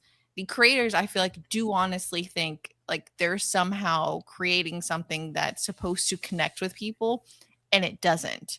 And when we're all watching this, we're like, how did no one catch, like, clearly that's going to do nothing, that there's no emotion connected to that. That's not even like, it's not even playful. I think like, I think it highlights how bad things are with Star Wars and how little we've expected from Star Wars, because a big part of the reason people like The Mandalorian was because it wasn't the sequels. That was like the best thing when that first season came out. I was like, at least it's not the sequels. At least it feels like it respects Star Wars, but it proves that they never have understood what Star Wars fans care about. Baby Grogu to the Star Wars fans wasn't, oh, he's so cute. It's, oh, it's the Yoda species, the most mysterious species like in the galaxy. We don't even know what it's called. That's why they call it the Yoda species. But Yoda wasn't cute. He was ugly, but he was beloved because he was unique. He was wise. And so you thought, oh, where can this go? And the end result is merch. It's a Walmart aisle. It's something to try and sell to kids. And they've stripped all the magic, all the mysticism of Star Wars down to things that they can sell in Disney theme parks. And now you see them trying to sell it. This trailer proves that they know that they've already burned through the initial audience, the audience that gave the sequels a chance, the audience that gave The Mandalorian a chance. This is for people who didn't even watch The Mandalorian. They're having to explain why he's walking through pushing the buttons, because they don't trust that people even have stuck around from The Mandalorian. They just keep turning and burning. Well, they also forget that, I don't know, Baby Yoda is 50 years old and whatever. It's like, oh no, they treat him like a child. They forget all that. They forget all of that stuff. It's Keep like pictures, he should be able to I don't know, understand basic words or whatever. Don't get me wrong. He's saying, let's say I don't know, extreme like gobbledygook fucking yeah, exactly. It's like ridiculous words that most people wouldn't be able to understand, which obviously that would go over a child's head. But it's like, he's not a child. He's actually older than you. Like, what are you doing? Like, there's so many things wrong with this that it's disturbing to like really break down if you really wanted to. But again, there's no hype. Let me ask T a question, because T is a huge Star Wars fan, big really? Baby Yoda fan. Hey T, hey man, where is Star Wars going wrong right now? Why is nobody checking for Mando and Grogu? Why is nobody checking for this movie? I don't think this movie is going to do well at all. Regardless of that, whatever them dudes was talking about on Box Office Pro, this movie's about to bomb. Where are they going wrong with this movie? I think they marketed this wrong. They should have went with, I would have had this like a double feature with Lilo and Stitch. I would, because it would have reminded me of Stitch. It's a cute little animal. I would have done it. I think they just moved too slow on this. The momentum for this character, it died off once they didn't have toys in the store during the pandemic. And it's kind of hard to capture lightning in the bottle again. And it's literally for this entire genre. Like you can't capture what they did before. You can't. And you Disney-fied it, and it's just, you know, everybody's it's lackluster. It was proven when they did the Star Wars Cruiser. Like, it's just, I think Disney has priced themselves out of entertainment and nostalgia and being fun. I think you're right though, man. I think this is like 5 years. When was Mando season 2 was like what, 2000, 2001, something like that? That was when people cared about this franchise. Like the Mandalorian season. Remember, they didn't have the toy in the stores. Everybody wanted the toy. Like, give me that damn toy. And they didn't have the toy, man, because we didn't know his name was Grogu, right? It was Baby Yoda.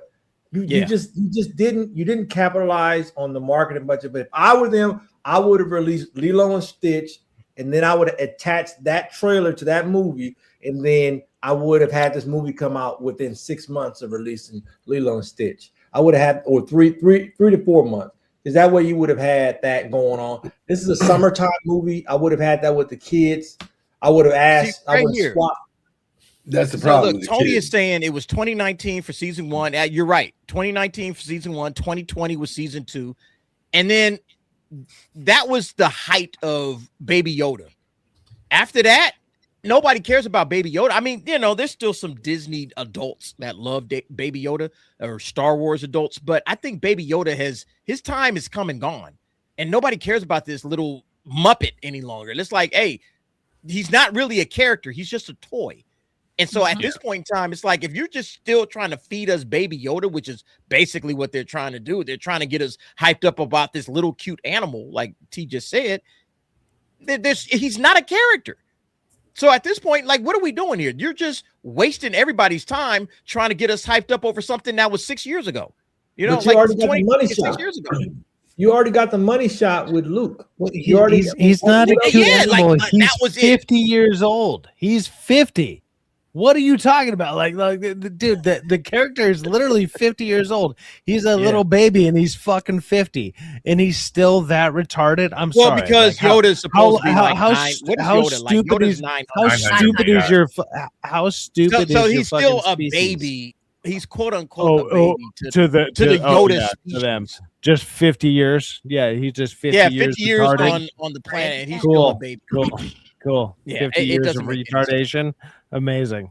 What a great species to glorify. What are you talking about? Like, well, Get one outta thing here that with could wait, go ahead, Katie. I'm right. You know I am. Like, Jesus. Oh, nothing. I was going to say one thing that could possibly save this movie. Did you guys hear this news? Gina Carano, says she's spoken to Dave Filoni and Jon Favreau about a possible return to Star Wars. Well, that won't save the movie. That'll be an end credit scene that's like shoehorned in there. It makes no fucking sense. Look, they looking to get any little drop of money they can get out of this thing, man. If people believe Gina Carano might show up in this movie, yeah. One of the things Star Wars is, in my opinion, besides it being a space opera, is it's geared towards teenage boys. You know what I mean? That's why you had Princess Leia in a swimsuit. You know, it's Luke's journey. It's not geared towards kids. When we sold R2-D2, who was the comedic relief doing stupid shit, he was zapping motherfuckers electricity. He was doing fucking adult shit. You know what I mean? He was cursing. You just couldn't understand him. People thought it was funny and gravitated towards that, and they didn't go out and make a million R2-D2s. When people thought it was funny, it's like, you know what, I wish they had something like that. They started making R2, and people started buying it. And then women were like, I wish they had an outfit like Leia's wearing. They started buying it. You don't make the fucking product before the fans gravitate towards it. They've already made a million Grogu shit. It's like, and like you said, everybody's already sour on the product. They haven't made. I bet you they haven't made one thing for her, and everybody seems to love Gina Carano. I bet you they don't have one fucking thing made for her, which all the fans seem to like. Oh, I'm pointing the wrong way. Gina Carano. You know what I mean? How many Gina Carano action figures from Mandalorian can you find? But you can't find very many. But we find too many fucking Grogu shit. Fucking no, there's a lot of Cara Dune action figures that's out there. Is there? Yeah. I don't buy Star Wars shit with Bankwell. You know, May the Assassin from. All right, I'm putting it up in the poll. Well, Gina Carano showed up in the Mandalorian and Grogu. All right.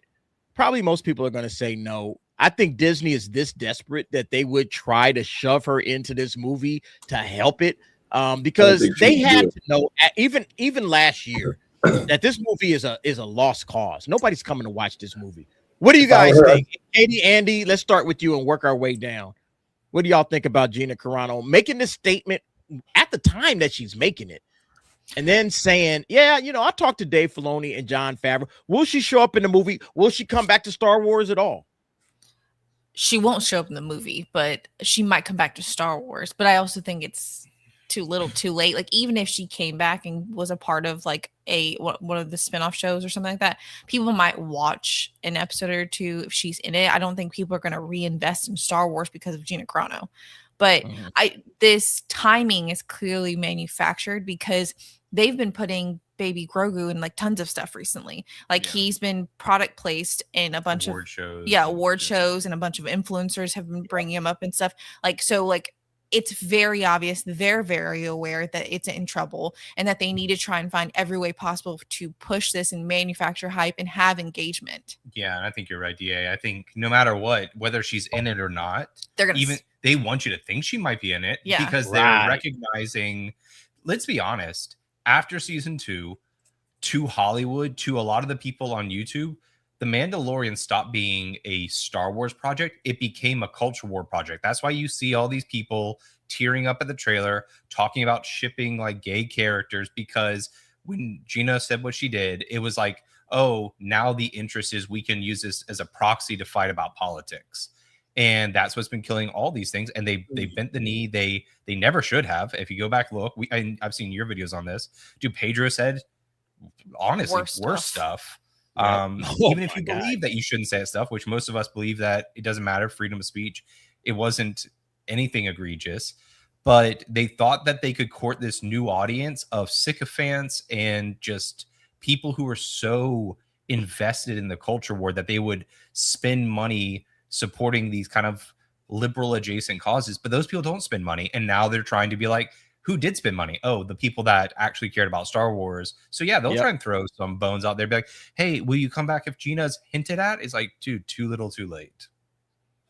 Yeah, I agree. I think it is too little, too late. And I think that, but I do think that Disney realizes how bad off Star Wars is, and they got to try everything they can.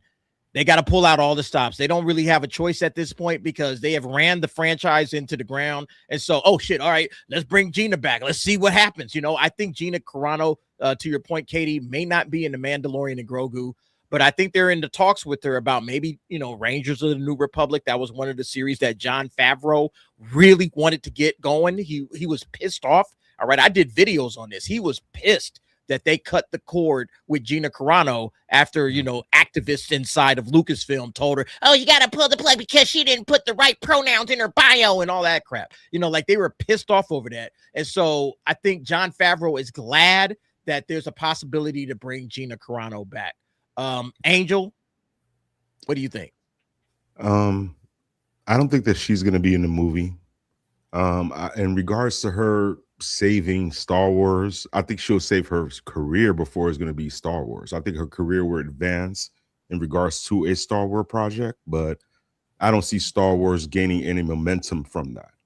So Gina right now, she's on a, you know, on a steamroll a little bit. Like, you know, she's about to do her fight, you know, that's about to hype her up. You know, if she could keep that momentum going, you know, it's going to work in her favor. This, you know, any Star Wars project that she's going to be in will work in her favor because she has fans. Like Katie and Andy said, they're going to go just to check it out. But will the writing be good?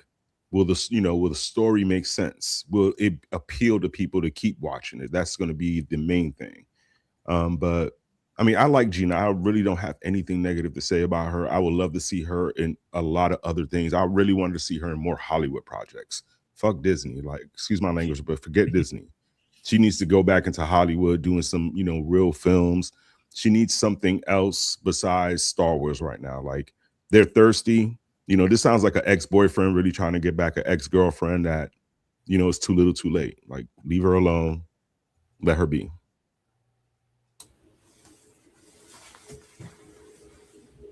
Yeah. Go ahead.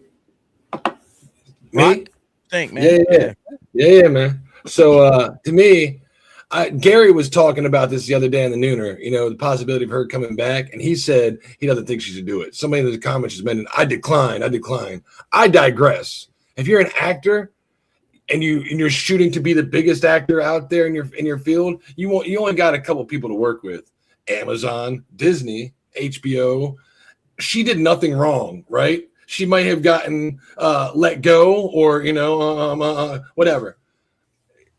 Since you did nothing wrong, you're going to win more wars with roses by let's mend this relationship. Even I don't know what happened, but I don't think returning to Star Wars on the downfall is a good idea. But there might be something for her later. And fucking Marvel, you know, Disney owns a lot of shit. You know what I mean? And she's a good fucking person. We've seen her behind the scenes. There's no reason for her to be treated unfairly. She didn't do anything fucking, you know, bad. She's not that kind of, you know, that's not her mentality. That's not the way she acts. Look at her right there. Does she look fucking mean to you? When she's going up to fucking Ronda Rousey for a fight, she's like really nice. I'm like, yeah, I this think is the she should quote, go back by to the way. Disney, but maybe pump the brakes and just be like, maybe we shouldn't go back to Mandalorian because that shit's tanking.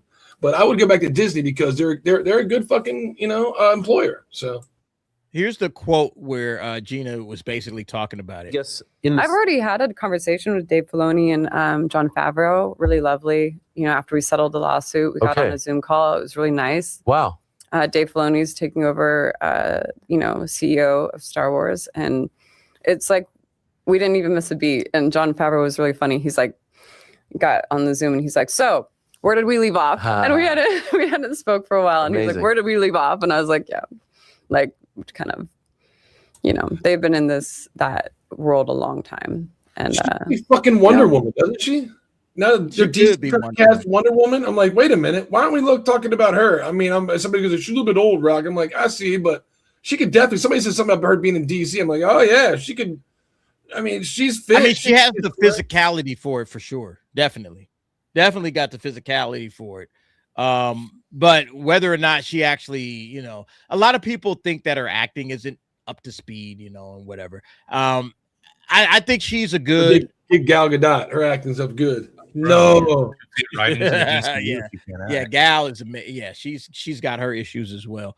But I guess the question again, going back to the original question, would she show up in Mando and Grogu Syphax? Do you see this as a desperation move by Disney? Like Katie and Andy already said it, man. It's like they're desperate with this franchise. And if this meant that a couple of guys might show back up, because Gina's very popular, you know, with, you know, certain circles. And so it's like, okay, you know, if we bring her back and we even say like a post-credit scene, she don't have to show up in the whole movie. Just give her a post-credit scene like they did Henry Cavill in Black Adam. You know, no, you think that's a possibility? It's well, for one, obviously it's a possibility, especially since he literally announced it. But the other thing is, like, I don't think she should do it. Like, if she was smart, she wouldn't do it, or at least deny it, or like get away from it. Because, like, just get away from Disney as far away as you can. Like, Disney is a sinking ship. Everybody knows it. Everybody outside of Hollywood knows it. Everybody out here in California fucking knows it. Everybody knows this. And it's just like, why would you ever tie yourself back to something terrible? Like you're and I feel she's smarter than that. And based on who we know that she knows, which is like, you know, people like Jay from G&G and stuff like that. Like, you're kind of connected to, I don't know, the outside fucking spectrum of this world or whatever, like, or this side of the internet, as some people like to label it or whatever. You know what's going on outside, and just I don't know, listen to the fans. You know, you say it all the time in your videos, like with the Rock clip. Listen to the fans. Yeah. Do that. Just do that. And you know what? I feel like she was listening to us for a minute, and you know, I hope she continues to maybe take that advice and not do this. It's not going to be good for her. Like, okay, even if it's a good series, I don't think it's a good look. Fair enough. T, what do you think? Me. Does Gina come back? No. Yeah, she should, because it's about the fans, right? Do what's right for the fans. The fans want you back. Do what the fans want and do what's in the best interest of what you want. You already got paid by Disney. You know, give the fans what they want. You know, if you feel up to it, it's her choice, right? I think what's happening though for this franchise is an antique. You and I, and Angel, we're watching, everybody on the panel, we're watching everything that we like become an antique. This franchise is an antique. This is like the mall. Nobody goes to the mall anymore. Nobody. It's like thrifties. Yeah. It's like the malt shop. It's going away. So And it's sad. why would you tell her to go back to it? Why wouldn't I tell her to go back? No, why would you tell her to go back? Well, that's just what I was advocating for. Do not go back to it. That's what I just said. And you're saying, go ahead and take it. Yeah, that's my take. I'm just okay. I'm just saying. But you're also saying the opposite. Why would you go back to falling apart? No. What I'm saying is what you're saying. What we're seeing and what we're experiencing is we're seeing what we loved, maybe through our childhood and young adulthood. Even now, this stuff is becoming an antique. It's not staying the same way it was, and that's why it's having a hard time sustaining itself, because I can't pass down the lore of something that keeps ruining itself. It's not like Lord of the Rings or any of those other things that you guys are passing down and say, hey, this is solid. This franchise is not solid anymore. It's on shaky ground. It's been on shaky ground, and it's going the way of, you know what I mean? I'm not going to say dinosaurs, but it's going the way of cowboys and all that other stuff. It's just it's So word of you mouth. want her to anchor herself to something that's on shaky ground. I'm not saying that. Why would you say that to somebody like that? Well, look, and let me kind of jump in. Why would Gina Carano want to come back to this franchise? For the fans. All right. That's this right. Is why. This is why she would possibly think about coming back, because there's a lot of Cara Dune fans. All right. You can see the young lady right here dressed up like Cara Dune. She got a little baby Yoda with her, and there's Gina Carano posed up with her. We saw this at some of the fan fests, and there's a lot of fans. There's a lot of fans that love this character and love Gina playing this character, and they're fans of the character. There's a possibility that Gina says, hey, look, this is what there's a lot of fans of me that like this character and want me to play this character again. Well, again, if an opportunity shows up, look, we understand the culture war stuff, but Gina doesn't seem like that. She understands it too, but she has like a different mindset when it comes to it. Like when you're in it and you got people that are cosplaying your character. Money, sure. Yes, and it's money obviously involved, and plus it's her acting career. You know, a part of this is the fact that she gets to play another. Hey, I get to play Cara Dune again, and I get to be in a big, you know, even though it's, you know, Disney Star Wars, but it's still a big production. And what does this do for her acting career? Hey, I get an opportunity to play in another Disney production and another Star Wars production. Maybe to her that means a lot. To me, hey, I would be like, move on, do something else with your life. But I'm not, you know, going to sit up here and tell Gina Carano what to do. It's her life. Yeah. You know, she can do what she want to do. A point. I'm sorry, say that again. I didn't hear you. It also proves a point, because like she's returning to the place where she was ostracized and let go of from originally. It doesn't mean that's where she has to end, but it just is like there's no reason she shouldn't take an opportunity to come back to Disney Star Wars, even though it's not a good place to be. She'd still be getting a check. She'd still be proving a point that she came back. Also, I can only imagine what the numbers would be of people who would support her in the project that she would come back in. And then she can also do other things in Hollywood. That part, Katie, you said it, because think about this. Disney ostracized her. Remember, Disney is like, you know, top of the food chain, you know, when it comes to Hollywood. Everybody kind of follows what Disney does, because they're the biggest, you know, they're the biggest studio. If Disney brought her back in, that opens the door. Oh, okay, she's cool to work with.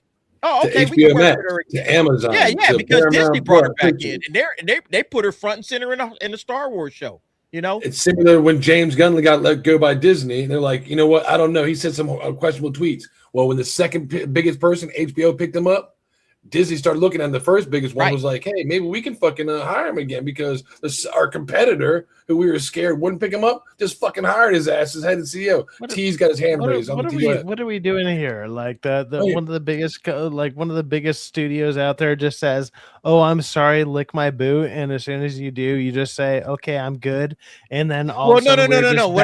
we're back on their trail again. No. It's just not about. Look. You got to take yourself out of the fan mindset and put yourself in Gina Carano's shoes. I'm not. Gina Carano wants to act. She wants to be an actress, and so in the world, and she wants to be an actress in a company that hates her.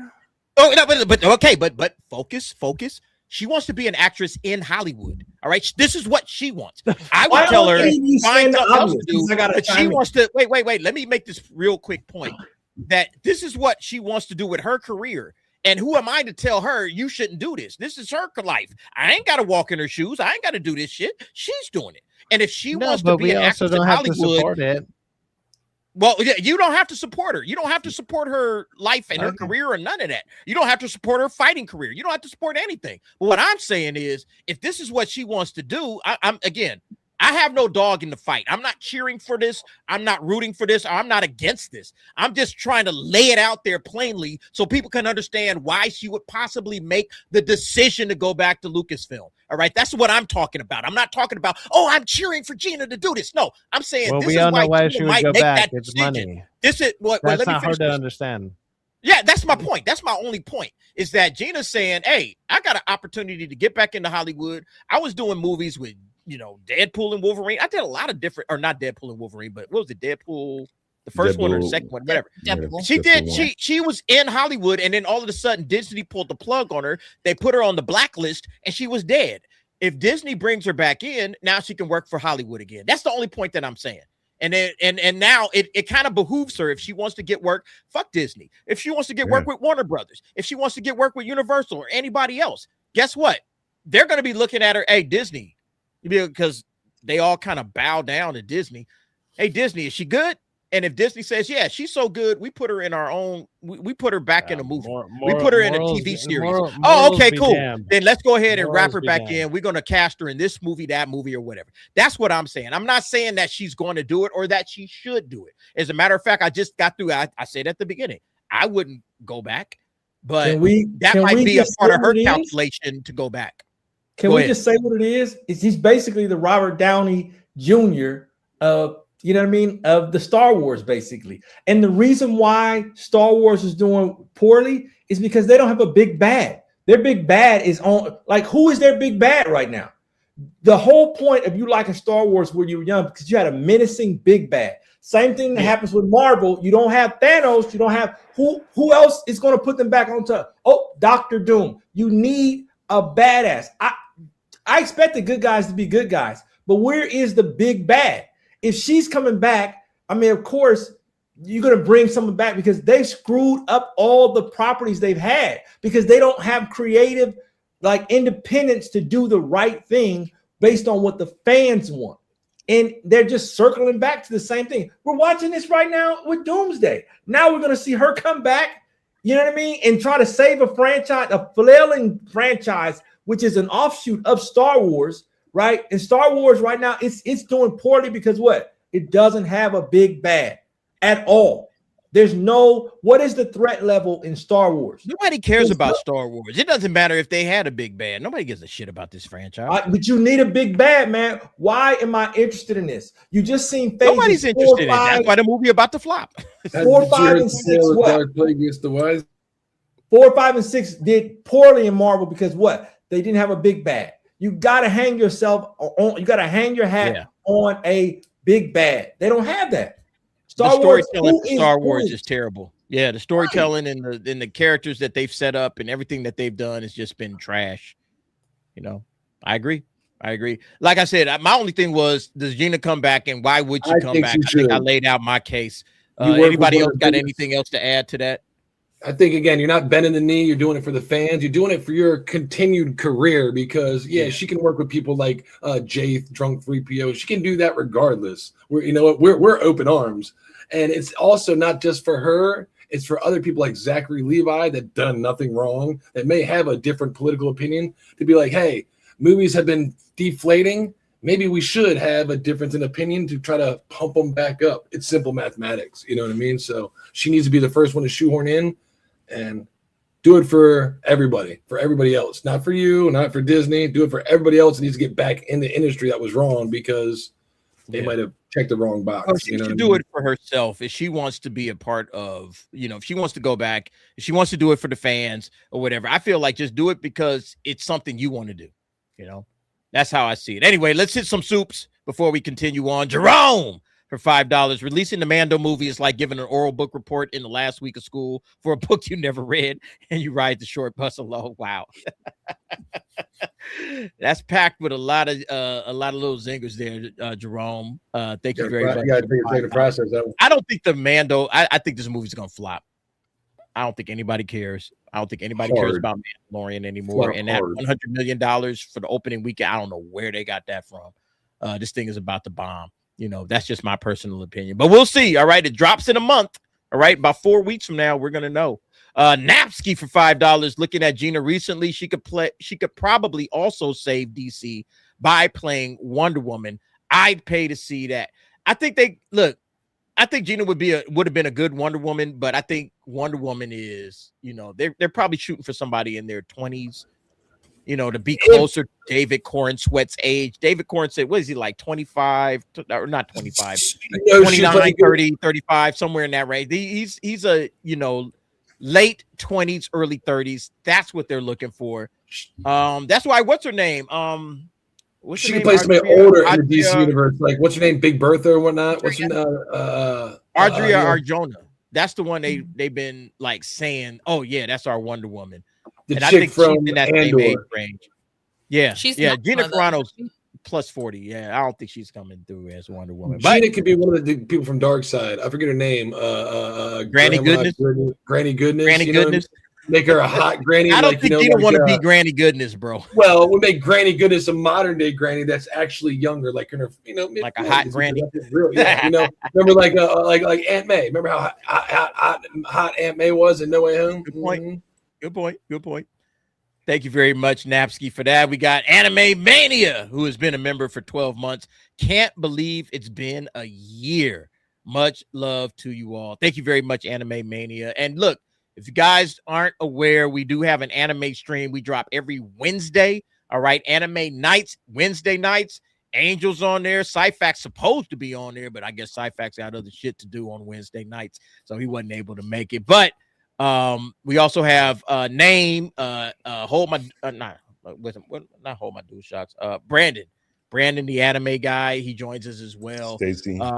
And we're building up Anime Heads. That's where ultimately everything is going to head over there. So make sure you're subscribed to our anime channel, Anime Heads. All right. I'm going to have a video up coming up in a little bit. Right after this stream is over, we're going to put a new video up. Make sure you're subscribed over there because anime is blowing up and we want to be there at the ground floor to cover it. And I appreciate everybody that's already there. It's a great stream, man. It's one of my favorite things to do every week. Is Anime Heads. So Anime Mania, I'm pretty sure you're already subbed up over there. Thank you very much for being a member over here for the last 12 months. And then we got Nick Knack coming back with $5. I don't know who said it, if it was Katie or Andy, but it's true. Disney is realizing they messed up on going political. Okay, give me my Hero Academia clip. Katie, Andy, who was it that said it? It was Andy. Yeah, it's me. It's true. What did you say, Andy? Yeah, like don't go political. No, like we enjoyed Star Wars for 40 years without it ever being tied to any type of politics, left or right. They made it weird. Don't make it weird. Yep. My dad, Andy's right. Never talk politics or religion because then you're going to get people angry and upset and all steam-headed about one side. If you leave those two things out of your story, you'd be amazed at how people can just lose themselves and be like, oh, okay. Once you talk politics or religion, then you're going to have spearheads. The two things you're never supposed to discuss at Thanksgiving, politics and religion. I agree. Thank you very much, Nick Knack. Also coming back with Uncle T, or for $5. Uncle T is so right. A menacing threat that could be a villain to the last few movies would start making Star Wars relevant again. Hail T. Lucas. Yeah. You're not wrong. What was the guy from the Acolyte? They don't have good writing, man. That's the problem, man. They don't have writers over there that understand simple shit like that. You know, it We need is what May it the is. assassin from the Acolyte. We need to bring May back. What happened to May? Is she still alive? Nah, she did. Emily Kruger, member for 15 months. Gina would be a great big Barda in DC Comics. Yeah. See what I mean? I was like, there's not a granny good. agree. What's the name of the Big Barda? Was yeah, so and they're gonna do Dark Side, which he's already doing Brainiac, they're doing that. I'm like, James Gunn needs a once Disney says, hey, we'll bring you back, and James Gunn understands that kind of relationship with being let go from Disney and stuff. He might be like, well, Gina, would you be interested in coming over to HBO? I know I'm already destroying DC, but you can still make some money. Look at me. I made a whole bunch of money by destroying DC. She'd probably be like, I don't know if I want to destroy DC, but come on, Gina, you can work for HBO. And he was continue to destroy HBO, DC, so she might have to take a paycheck out of it. Yeah, this is All right, my big call. I don't think James Gunn's calling anybody. He about to be fired. Yeah. Thank you once again, Super Chatters. You guys are awesome. Little love for you before we move on to the next topic, Mortal Kombat. All right. Did you guys see the new trailer? We're going to watch it in a minute. Here you go.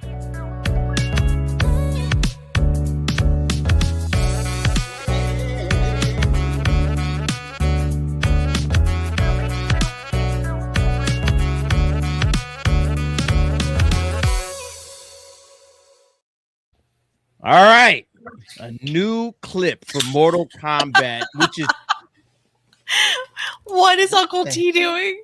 Jax, take off your glasses right now.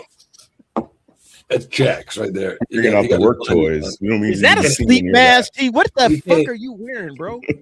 He doesn't want to. He don't want any spoilers. He can't even unmute don't want to himself see. right now. Oh, he wants no spoilers for Mortal Kombat. He got 2 Got weeks. And I tell you what, this third fucking trailer gives a lot of spoilers away for us people that know the story. So if you don't want spoilers, make sure you don't watch this third All right, trailer. here we go. T don't want spoilers. It's not spoilers on this, man. Oh, there is. For the You game, think so? people.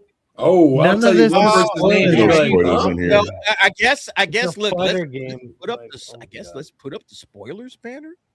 All right, let's put it up. So because I didn't think there was any spoilers in this, Yeah, but I didn't see any. maybe there are. All right, guys, this is the new Mortal Kombat trailer. Only a minute, 4 seconds. Let's go ahead. This is not even a. I don't know what y'all talking about, but whatever. Here we go. Uno mas, thanks, Ed. Seem a little down, Johnny. You're normally a little more animated.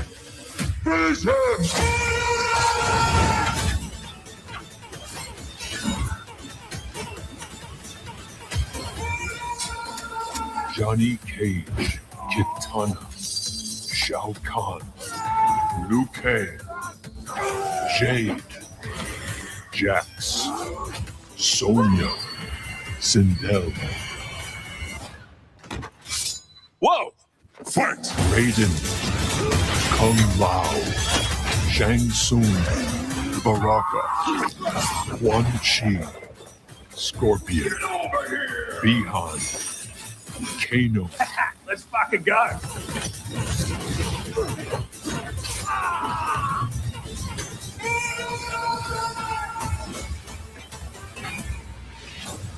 Mortal Kombat 2, May 8th. Get tickets now. Experience it in IMAX. Rated R. Okay. What? All right, T. That's it, man. What? What? Where's the spoilers at? What was the? Well, Look, I don't say pointed to the. spoilers. I pointed to the name, so Uncle T didn't have to hear it. I pointed to the name. I was like, and I'm pointing still a little bit when the second name popped up, not the second name. I pointed to make sure. That's a big fucking spoiler because that does a lot of story plots. If you know, you know. And in the first two trailers, they didn't show that person. And I'm like, whoa. And if they did, it was So like characters one that might frame. pop up. So when they specifically said his fucking name this time, I'm like, oh, you fucking retards. Look, Yeah, I think this movie is gonna crush it, man. I'm looking forward to this, man. I am really looking forward to Mortal Kombat. What are your tickets for? Thursday? I got my tickets for Thursday. I got You didn't get it for that's- Wednesday? You know, Wednesday they had a special event.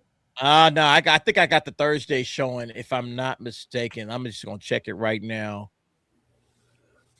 When does it come out? Yeah, I got Thursday tickets. May 8th. I got Thursday. I don't have May a Wednesday. 8th, 2 weeks from last Friday. Mortal I'm Kombat saying comes it out was May May 8th? 7 for me. It's May 7 for me. May That's 7th. when I'm seeing it, man. May I'm 8th is trying to the go to one of them. official I'm day, trying to but see it if I comes can out link before up with that. you on that one. D, where you going to go Right see that? now- D, where you see Wait, that? what? Where you going to see that? Delamo, you rolling? Yeah. You going All to right, Delamo? all right. Look, I'll try to get. I'm gonna grab T. I'll talk to you afterwards. I think I'm gonna I go. always think I got to get T a ticket, man, because he ain't gonna So, show if I don't. I'm So seeing yeah, this all right, man. IMAX. I got you, T. I got you. I'm gonna get you a ticket, bro. Look, So what here's the thing. Oh, I'm sorry. Go ahead, Rock. Go ahead.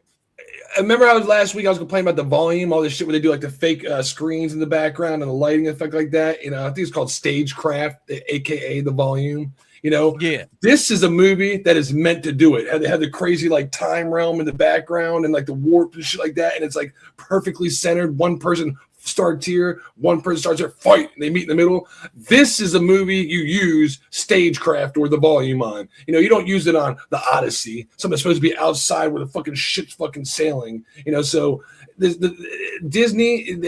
I've noticed this when I saw this, like every film, I'm like, this is fucking great. This is a perfect way to use stagecraft or the volume, which I was talking about last week. I just want to throw that in there because this fucking looks awesome as shit. Watch this in IMAX day one, so.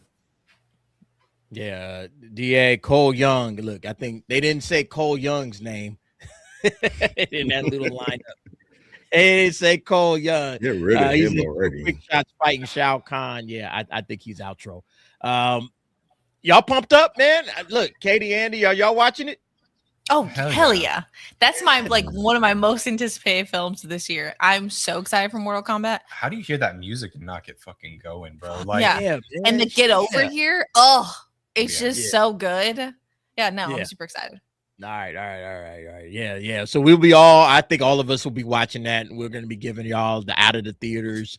Looking forward to it, man. Look, I think that's the next movie, right? That's after Michael, because there's really that's nothing. it. Michael just has one week. Next week is like what? Like Devil Wears Prada. Nothing. There's nothing coming out. This coming out. Oh, you're right. Devil Wears Prada. Too. Come on, Katie knew it. Are y'all? She knew Wait. exactly what time it was. That comes out this week, Katie. And I hate to pick on Katie because you're the only lady on here. Are you going to watch The Devil Wears Prada 2? Oh yeah, we're going to see that. I like that movie. You buying the popcorn bucket too, Katie? You buying the You can tell by Andy's face. What she's not telling you is actually it was Andy's recommendation. But it was. I'm a big Andy loves fashion. What are you talking about? Fashion. Oh, so y'all get in the popcorn bucket then. It's gonna be that Prada purse. That little purse. Yeah, I saw that. Yeah, I think The Devil Wears Prada is going to make money. Man, it's going to do numbers because the first one was really like it did a lot of numbers, and the second one, a lot of people are looking forward to it. So I think it's going to do numbers. But go ahead. They're all coming back.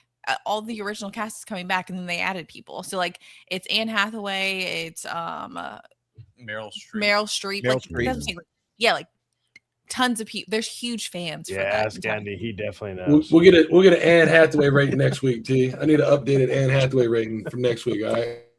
So yeah, I'm definitely seeing that. Well, I think the next big movie for most of us, at least for me, I'm not watching Devil Wears Prada. Sorry, everybody.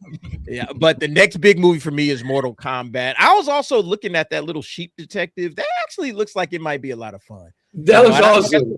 That looks cute. Dude, we watched all the trailers, and I love how they start with Hugh Jackman. You're like, oh, and they get you like hook, line, sinker, then I'm like, what the fuck? And then it takes over. It's just like it looks like Katie said, cute. It's Amazon's, but it's a voiceover with fucking little animals doing shit. If you got kids, you want to watch it. T's shaking his head, but I think it'd be a fun fucking watch. A sheep detective. Yeah, I think it's gonna be a good, fun movie for families, man. Like Mortal Kombat's coming out. That's like blood and guts and people getting their heads ripped off and everything. You gotta counterbalance that with something. Detectives. He's gonna go see his girl though. He's gonna go see that 7, Billie Eilish. He's lining up for Billie Eilish. We already know that. You're gonna see Billie Eilish. That's 7. The 7 that he's talking about. Oh yeah. Well, it's worse. It's like even if you want, even if you wanted to sit next to T, you can't because he already bought the ticket next to him too. Sneaky 7. T, are you sure you want to go to Mortal Kombat? Because I see your girl. Like, before I buy this ticket, man, you got your girl Billie Eilish. I know you're ready to rock it out with Billie Eilish in concert. You sure you want to go to Mortal Kombat, bro? First of all, she's the age of my kid, so like it's okay. I just think it's gonna pan out over time. So Mortal Kombat, hard and soft. What? Pause. I look, this ain't my party. Okay, I don't get down with whatever Billie Eilish is doing, but it's there for the people that like it. All right. Look, something else that I think it's gonna be interesting to see how this thing plays out. We got a new movie coming out. Obviously, you guys know Masters of the Universe. All right, and some excuse me, new action-packed footage teases a memorable Eternia. Adventure. Let me go ahead and show y'all this. Let me show you what real power looks like. You can try. I have the power! This is my home. I'm gonna fight for it. Somebody wants to brawl. The universe shall quake in my shudder. We're gonna take back our home together. Yeah. Masters of the Universe. Only Peter's June 5th. What do y'all think? I'm feeling like Master of the Universe might be like, it might be really, really good, but I have a feeling just with all of the red flags that we've been seeing, it's just like, I don't know, man. Like, I want it to be good. But there's been so many red flags on this one, man. I'm just nervous about it. I have a feeling it's I have a feeling it's gonna be like the Dungeons and Dragons movie, where it's like, for the most part, most people were just kind of mediocre about it. And when you rewatch it later, you're like, it's not as bad as I remember it being. But when you originally watch it, you're probably going to be super disappointed. And then you'll rewatch it and be like, okay, it's not as bad as I thought it was. That's what it's going to be. But it's going to be like a 70%, type of deal. It's going to be one of those. Okay. That's what I feel about it anyways. The universe. Like, I like that little shot of Trap Jaw, man. That was kind of cool. I like this. Look, I go way back with He-Man. All right, I go way back with He-Man. Trap Jaw, all these characters, man, brings back my childhood.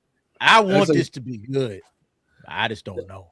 That was like Kang right there. That was like one of the Kang variants. Like they used it from like the green guy right there. Like one of the Kang variants. Like, well, we're not gonna do Kang Dynasty. You want to use this costume? We'll sell it to you for cheap. Like, okay, we'll take it. No, I think his voice sounds good. The more you hear of it in this, I don't hear anybody complain about Skeletor sounds stupid. I think his voice sounds good. And I told you I think it would work. I'd rather him sound like I don't know, like Skeletor. Like when the movie comes out, people are gonna have to cut it and probably cut some woke stuff out and re-edit it. And like Sci-Fi just did, they'll probably go over top of Skeletor's parts and redo the voice, and they'll probably be like, that kind of sounds ridiculous. So I wouldn't doubt that Jared Leto's take is a little better, more realistic for the audiences to be like, what the hell's going on? And we've been getting such good fucking content lately that if this, this might look mediocre, but it looks fucking off the wall. Like AI is crazy good. The CI, we've been getting some good content lately. It might not be written like the dialogue we want, but that looks fucking spectacular. Looks spot on. Fucking, I have the power. AI usage is great, and we're just like, I don't know, it might be mediocre. I think we're just been fucking spoiled. If they were smart and if they were smart and funny with like new age stuff. I don't know who's doing that, but that's T. Like, he ain't paying attention. If somebody was smart and funny with it, like for a half a second, so like Skeletor obviously almost has like a Bane voice, but it's like, if He-Man hits him in the throat for like a half a second, and then he goes, and he just like does the voice for a half a second, and it's like, do that, and then put that in the movie. I think that would actually win over a lot of people. Like, that'd be funny. Just do it. Just do the voice. Stop you, man! God damn it! I want to see Skeletor doesn't have to be just like. No, you don't have to be over the top villain. He doesn't have to. The voice doesn't have to match the character from the cartoon. No, but I mean, an over the top evil villain.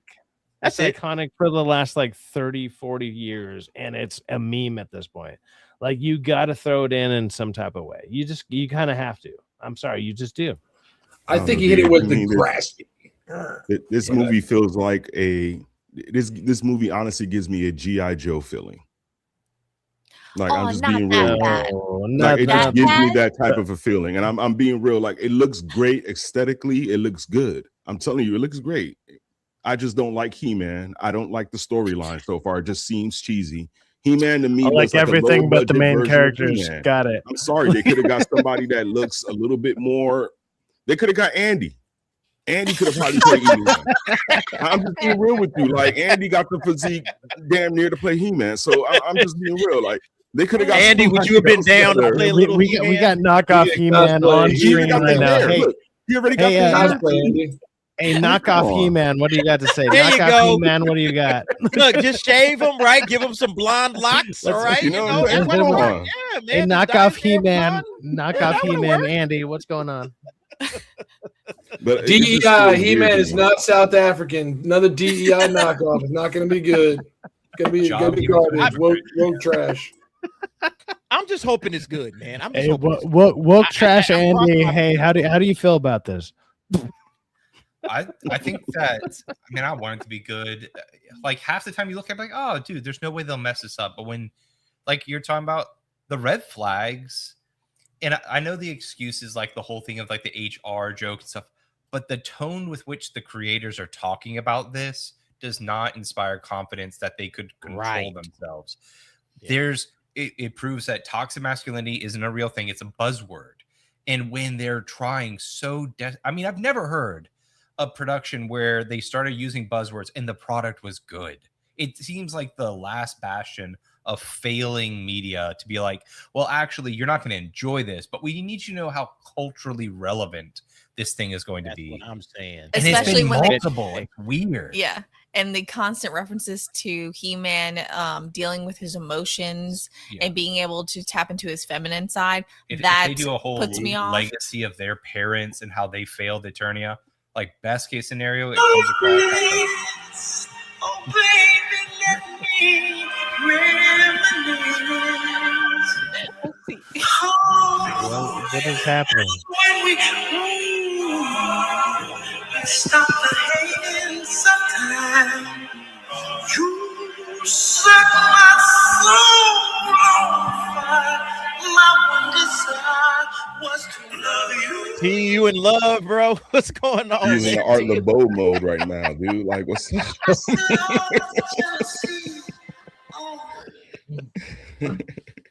Just reminiscing, man. T, you all right? Don't lose a good woman, man. Don't do that. Oh, damn, T. Shit, y'all. Look, He lost somebody off the roster. Damn, man. Sorry about that. Look, sorry. T got You weren't gay before. Now getting congratulations. Man, Drake's album comes out the 15th of May. You can be in your feelings then, homie. Come on, we got a show going on. Man, He's all up in your feelings. He lost somebody, Cyfax. Come on, man. He lost the. I know how you. Wait till Drake album come out May 15th. I know how you feel.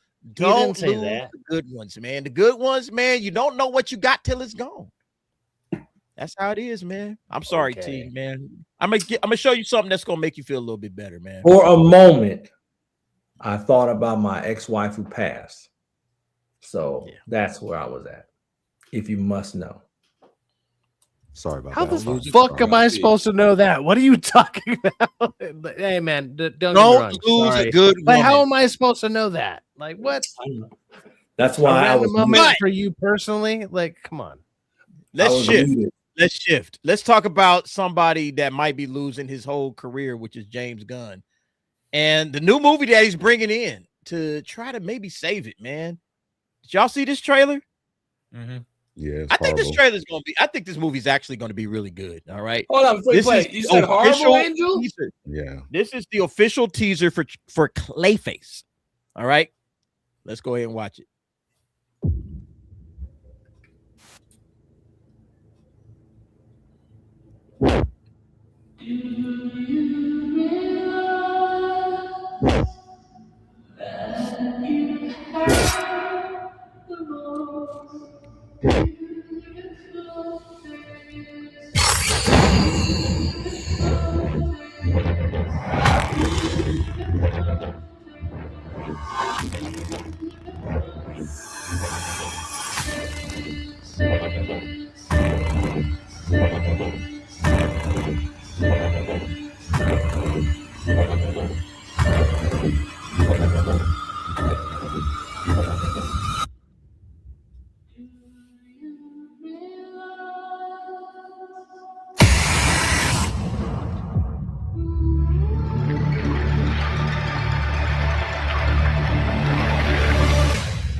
Now that looked like a good movie, man.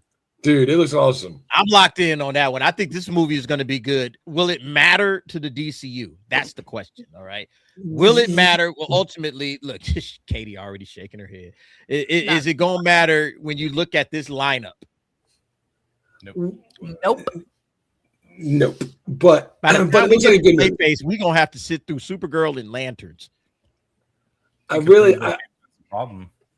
Like, you'll know, like, DA, like a lot of times in like the EPL, a team will come in and a new manager will win with another guy's team, and you make the mistake of thinking it's, but you're like, nah, dude, it just sometimes you get lucky. This isn't a DCU project. If it succeeds, I think it's a nail in the coffin of, oh, we went the wrong way. Like, which of these is not like the other? Yeah. Good point. Yeah, because this isn't going to be anything with the same. This is the problem. The problem I have with the DCU is the tone. Supergirl, Lanterns, and Clayface, 3 completely different tones. All right. They're not the same. Like, you're still trying to build out your universe. Yep. Right? Like, the universe really hasn't gotten off the ground yet. You're still trying to build it out, and you have completely different tones. Like, and 2 of these projects are R-rated. Like, Clayface is clearly going to be R-rated. All right. It's body horror. And then you got Lanterns where they dropping F-bombs central. So it's like, okay, so wait, what? What are we doing? Is this for, who is this for? This is a major, major, major problem, I feel, with DC. And I think, Clayface might be, I think it's going to be a good movie. Like, just based off of that trailer, I'm really interested in watching this movie. But is it going to matter to the overall DCU? I don't And think it also is. might be the only successful thing on this roster. Yeah. I don't care if it's successful to the DCU. If it's a good movie, they're doing like 3 different renditions of Clayface. They're doing the DCU's version of them. They're doing a comic book run, and they're doing the animated, which we all know, the Matt Hagen storyline. You know, I could care less if it ties into Creech. This is obviously takes place before Superman. It also takes place before Creech Commandos, because if you guys watch Creech Commandos, Andy's going to spoil it for you. He might be DOA. So this obvious, you know, I don't care if it's a good story. It looks fun, like R-rated DC. For people saying it looks different, the more I look at it, the third time I watch this, it looks similar to the special effects and color palette. The emancipation of one fantabulous Harley Quinn. You can be like, what do you mean? If you go through and watch all the amusement mile parts, you can be like, oh, some of the same people, most likely from DC, HBO, worked on this. So that gives me a couple little red flags. And also, this was fucking made before James Gunn hired on. So if it is good, like Andy said, this James Gunn didn't really steamroll this. This was they only put it in there because they needed projects. Yeah, this is not even from his was universe. Supposed to be a Matt Reeves universe. Like, dude, this is somebody else's stuff. He's copying someone else's homework. It looks this good, is Mike though. Flanagan. Mike Flanagan is a horror director. He's the one that originally conceived this idea. He was supposed to direct it, but he ended up, I guess, just handing that off. But this is a pure horror movie that Mike Flanagan came up like with the concept of. It has absolutely nothing to do, had originally nothing to do with the DCU. And then James Gunn says, well, we need some content inside the DCU. So let's just go ahead and snag Clayface. Let's just drag it over. And, you know, there it goes. All right. Now he explains how Clayface fits the DCU and confirms it's the first DCU film. So to your point, it is the first one in the, I guess, the timeline. That's where Clayface lands. I'm like, this dude is just all over the place. This doesn't fucking make sense. He's just doing whatever he needs to do to justify, you know, choices that he's making. And ultimately, I think none of this is going to line up. The tone is, in my opinion, not fitting a complete universe. Somebody thought this through. This isn't fitting that. This is a horror movie that you're shoving in. And then Superman, the first movie, was supposedly family friendly. And then you have Peacemaker, which was a raunchy X-rated comedy, in my opinion. All right. And then it's like none of this stuff is lining up to make a full, like, hey, this is my universe. It's just a universe that's just all over the place. And I think this is going to be one of the biggest problems. You know, here's how we tie it together. All right. there's this big old orgy going down the city. You have to pay to get in there, but he forgot his wallet. And they're gonna be like, "Hey, you can't come to this orgy." Peacemaker slice his face open. He'd be like, "No, don't slice my face." Tied together, boom. And you have to watch Peacemaker season 2 to understand what's going on. Obviously, see, I got James Gunn. Come hire me. I got you. But like, if this film can exist in this universe, the whole argument why they had a reboot was we can't have dueling Superman portrayals. We can't continue with Henry Cavill because fans won't understand what's going on. The shenanigans of the timeline and the launch of this DCU are so much more complicated than just being like, hey, we got Henry Cavill as Superman, some things, and we got David Corso as Superman and other things. T, are you excited for Clayface, bro? I actually like that little snippet they showed. I agree with what Andy just said. I think they're going to come back probably and say this was DC Elseworld and try and probably bring back Cavill and do all that other stuff. It's just too little, too late. I just think, it's good. They've got a lot of things close, but then after that, we got to wait till the next summer to get Man of Tomorrow. And then I don't know what's beyond that.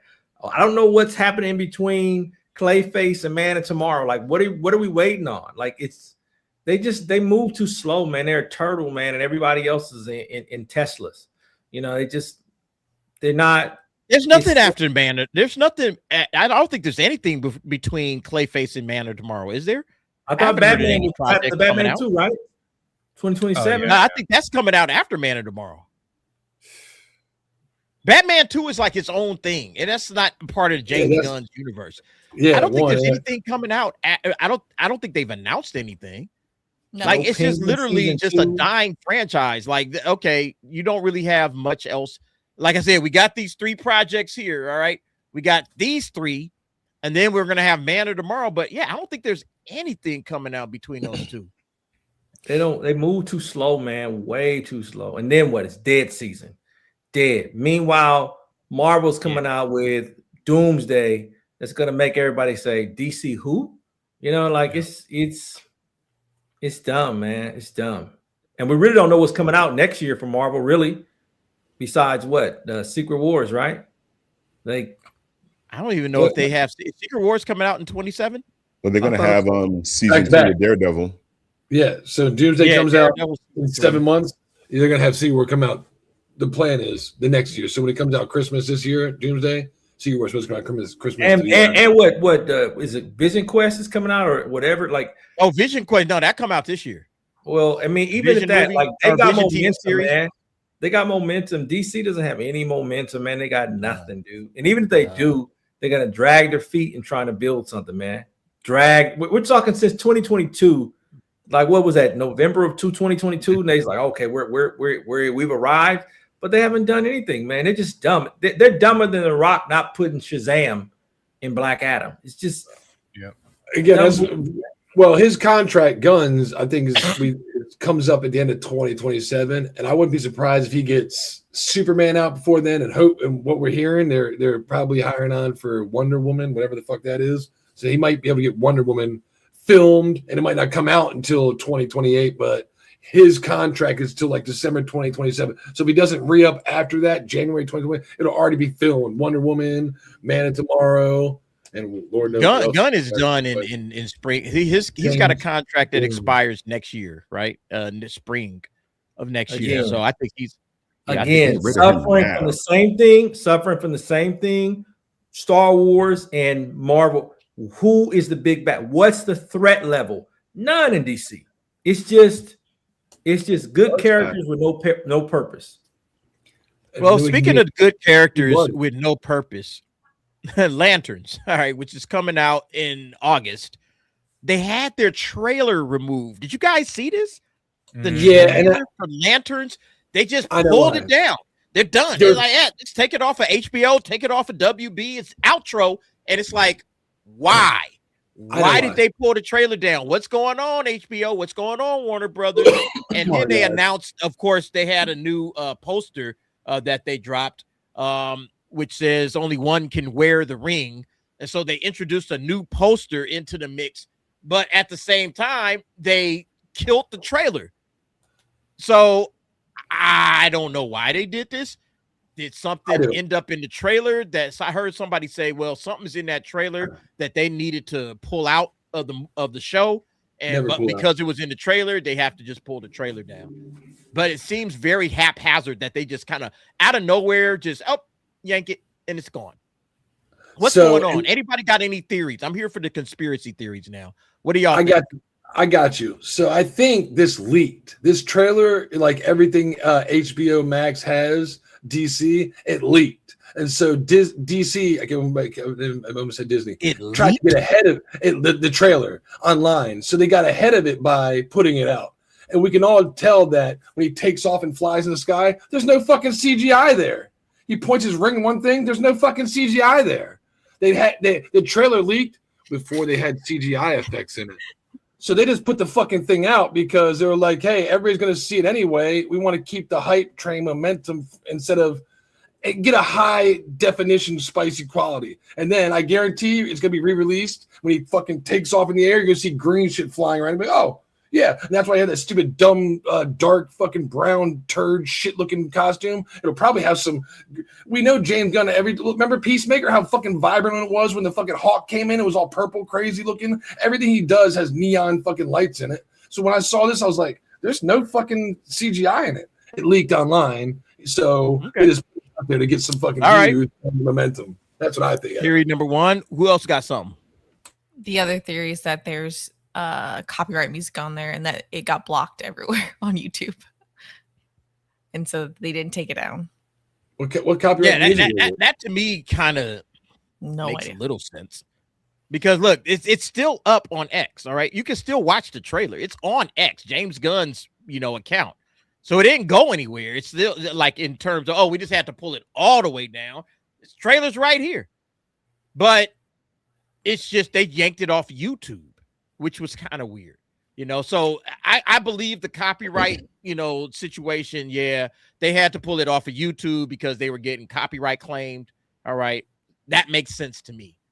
That this is what the situation is. But I don't know. I thought that was just very interesting. And then, like I said, to follow it up with this this poster or this little image that they posted up, only one can wear the ring. And this is from straight feedback because everybody was talking about how shitty the logo looked, and AI could do a better job. This is them hearing the fans and then being like, well, we should probably make a better fucking poster. And they actually have two people in there now and under one ring to see There's so many people, so many of the DC enablers were out here being like, oh man, and I love the logo. It's like, bro, it's just like font. What are you talking about? But they even changed the font. That's not the same font. So you're right. There is feedback. They're like reading the comments. They project confidence. Meanwhile, they're like, bro, I don't know what to do. Do we release Clayface? Do we release the Lanterns trailer early? Sounds like people don't like it. Do we change it? Like, what does that tell you about more color in the this visionary director, James Gunn, that was brought in because he speaks to the people. People love his style and his preferences, and he's going to put the best people in charge. And it seems like they're just running a committee. And whoever speaks the loudest online guides the way the DCU rolls. There's no confidence in what it is they're doing. Like you said, they're just kind of flying by the seat of their pants, and just let's do this. Let's try this. Let's see if this works. And the reality is nobody is rocking with any of this stuff. The lantern. I don't like anything that I'm seeing from this show. What is this tagline? Only one can wear the ring. There can be only one. That's what I'm saying. Like, why are we getting into Highlander territory? Highlander. Yeah, that's the first thing I thought of was Highlander, man. There could be only one ring to rule them all or some shit like that. Like, it's very, I don't know, it's weird for the Lanterns because, again, Green Lanterns, obviously there's multiple Green Lanterns. There's a ton of Green Lanterns on Earth. And there's a ton of Green Lanterns outside of Earth. And so it's like, what does this mean? And obviously, they're talking about Hal Jordan and what if we die? But even with that, man, it's like, wait a minute. Like, there's been, times where they've both been Green Lanterns. It's called docking, Andy. We could both wear it together. You know what I mean? Yeah. Darth Vader, there's many lanterns. I just prove that right there. None I of think this they makes pulled it down any from sense. YouTube because nobody believes in it. I think it was ratioed. I don't know what the numbers were prior to it, but I think they pulled it down because nobody is talking about this. There's no momentum about this show. There's nothing that anybody's hyped about. Like this poster is boring. It looks like something you will find in a lunchroom, during lunchtime, and you're just bored looking at something. Like it just is. There's no excitement about this show. It doesn't make me feel like I need to waste my time to watch it. Like there's. Yeah, oh, man, it's I agree. Horrible. I agree. It looks dull. It looks drab. So it's not something that I'm interested in. Listen, we're all gonna watch it eventually, obviously, of course, because we're here on YouTube, so that's what we do. But I'm just not interested in whatever this is, and that's the problem with the DCU. I'm not interested in Supergirl. I'm not interested in Lanterns. Clayface, I'm kind of like, okay, that might be a good movie, but it's still like. I don't understand the tone of this. It might be a good movie, but it's not going to build any hype for anything else coming up in DCU. It's definitely not building any hype for Man of Tomorrow, No. So, yeah, at the end of the day, it's like, whatever. All right. We got one more trailer that we got to watch. All right. And we don't have to watch it, but I was just curious about how do y'all feel about Spider-Noir? I'm excited. I think it looks good. Why are they doing this in color? So they put out a full color version. Let me mute it. They put out a full color version of the trailer, and I'm like, this is noir. Where that's supposed to be. This is supposed to be black and white. Why are they doing this in color? This doesn't even make sense. Are they going to have a color version of this? Because I don't want to watch this. Well, no, they said originally there. I mean, there's a black and white version. There's also the colored version. So yeah. Oh, okay. See, I'm not watching. They have both. Yeah. Yeah, I don't know why anybody would want to watch this in color. I was just turned off by this whole This looks like it's supposed to be in black and white because it is supposed to be in black and white. Yeah, but I guess if you can watch it both in color, are you got? How y'all watching it? Are y'all watching it in black and white or color? Black and white. Yeah, I mean, I guess we have to watch it in both now to compare them. So these kids nowadays is too slow to watch anything in black and white, dude. Like let's just. I was playing this morning, DA, on my channel. I was playing this again this morning, Ghost of Tsushima. People that had played it. And when I've started, it gave me the English. It gave me English with subtitles. It gave me Japanese with English subtitles. It gave me Japan Kurosawa mode. It was like old type Japanese type film style that was black and gray with like this grain. Yeah, fucking awesome. And I'm like, you know what?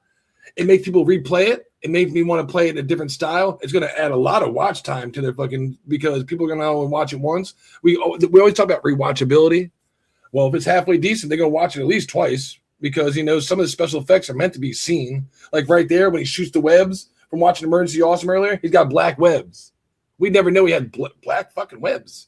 You never know that from watching black and white. They're probably going to look fucking, just gray. You'd be like, you would never notice it. When it's in the colored, he shoots it, it's black. When the guy turns fucking, electricity, it's probably going to look white and black and white. We're going to see it orange. It looks goofy, it's fire. It looks goofy. And everybody's got I want to watch it. Look, authentic black and white. That's how I want to watch it. I don't understand the idea behind it. I like dubs. You like dubs. I like dubs. You like dubs. Okay. Well, do you like black? Are you going to watch it in black and white? Are you going to watch it, first of all? First off, I'm probably going to watch it. But if I watch it, I'd watch it in black and white. You don't watch nothing. I'd watch it in black and white if I watched it. Yeah, it just seems stupid, man. But it is what it is, man. I guess Spider-Noir. Listen, I thought the first trailer, the one in black and white, looked great, and it locked me in. And this one just feels weird, But I guess everybody, they got to do what they want to do. Just to kind of hype this thing up to some people. Maybe some people won't watch it in black and white. Maybe that's they're too slow to do that, dude. Some of these kids nowadays do not have the attention span to watch something in black and white. Like, let's just keep it real. Like, they can't do it. They'll say they think noir is a form of weed. I guarantee you, they don't even know what the word noir means. So it's like Schedule 3. It's just blatantly what they're doing. They're trying to cater to the younger generation and make sure that they pay attention because black and white does not appeal to a lot of these young kids. They don't watch that stuff. I guess so. All right. One more topic before we get to the box office breakdown. Check this out, man. Project Hail Mary. I guess we're already in the box office talk. Project Hail Mary just crossed $600 million, man. Crosses the $600 million, beats The Final Reckoning, which is Mission Impossible, $598 million, and goes after Superman. So Superman is at $618 million right now. This is going to beat Superman. Project Hail Mary will beat Superman. It's probably going to pass it up sometime in the next week or so. And it's dominating in all of their drops. Every time Project Hail Mary, every week, it doesn't matter. The drops are minuscule. They have been holding on to their audiences or to the crowds since they started, man. And you gotta love it, man. I really respect the fact that this movie did not, it just performed every week. Every single weekend, you was like, all right, man, this is the weekend that it's going to have this huge fall off. Nope. No huge fall off for Project Hail Mary. All right, now it's again at $613 million worldwide. It's doing phenomenal. Made its money back and then some. And then when you look down here, like I said, at these weekend drops, man, 32%, 41%, 23%, 15%, like tiny drops, man. Still holding on to about 3,000 theaters. Only a 35% drop this past weekend. This is amazing. It shows you the power of word of mouth. If the word of mouth on a movie is good, everybody's showing up to watch it and they're going to see it multiple times. That's the only way that you could get numbers like this for Project Hail Mary, which didn't have a big opening weekend. It only opened to $80 million domestically. So you got to consider that. Only $80 million domestically. By the time all is said and done, it's going to like 5x that number, all right? Because right now we're at 300. All right, maybe not 5x, maybe 4.5x. But, I mean, that's great. For any project right now, any movie that's in Hollywood right now, if you open up to 80 million and you're passing 300 million in the domestic box office, that means the word of mouth carried you. And you love to see it, man. This is the kind of movies that Hollywood needs to make more of. Project Hail Mary. Again, I just like singing the praises of its success story because it got the job done. It was a great movie. I've seen it twice. I'm pretty sure you guys liked it when you guys went and watched it. But any thoughts on Project Hail Mary doing the job? Will Hollywood pick up and learn from this? Well, for one, Hollywood's not going to pick up and learn from this, but this is a perfect example of movies that I've talked about many times. Like the last movie that I saw multiple times in theater was Godzilla -1. When I saw that at least 2 to 3 times, and then I saw the black and white version. So I saw it at least 3-4 times, give or take. Project Hail Mary is kind of the next one in line as far as it goes to like wanting to go see a movie in theater. When I first saw it, I went and I saw it actually with like 3 people here on the panel. It was me, Rockefeller, Casual Reviewer, and DK Bones. We were all out there and we're all out there in Orlando, and we saw it, and we were a little tipsy and whatever. So maybe we didn't really enjoy it in its full aspect or whatever. But when I rewatched it, I was like, holy crap, I actually really enjoyed this movie. And so I've seen it at least 3 times since then, and with different people, and everybody else enjoyed it as well.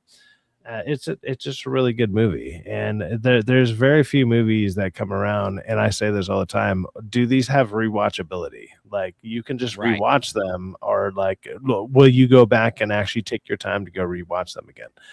Most movies do not have that at all. I mean, like even Marvel movies, whatever, like unless it's a massive movie or something, you're not going to go rewatch this 2 or 3 times.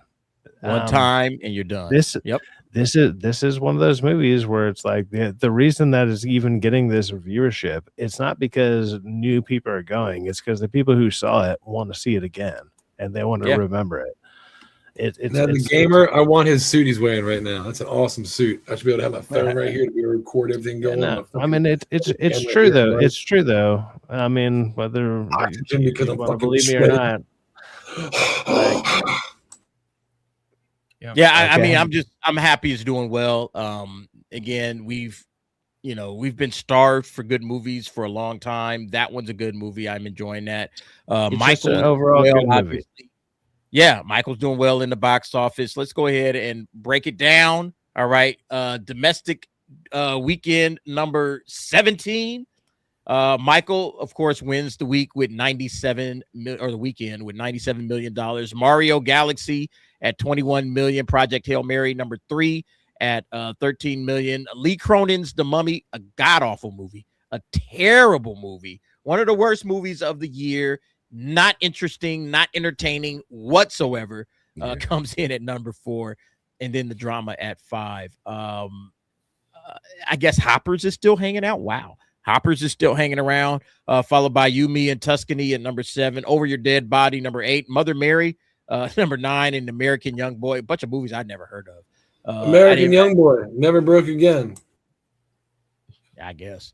Anything stand out to anybody on the panel regarding the box office? Again, my standout is still Project Hail Mary. I think it's doing a great, like the numbers are insane. All right, absolutely insane for a movie that came. When did this thing come out? In like February, didn't it? That's the only standout for me. Or no, it was March. It was March. Mother Mary's a standout. The A24 film with fucking Anne Hathaway. Yeah.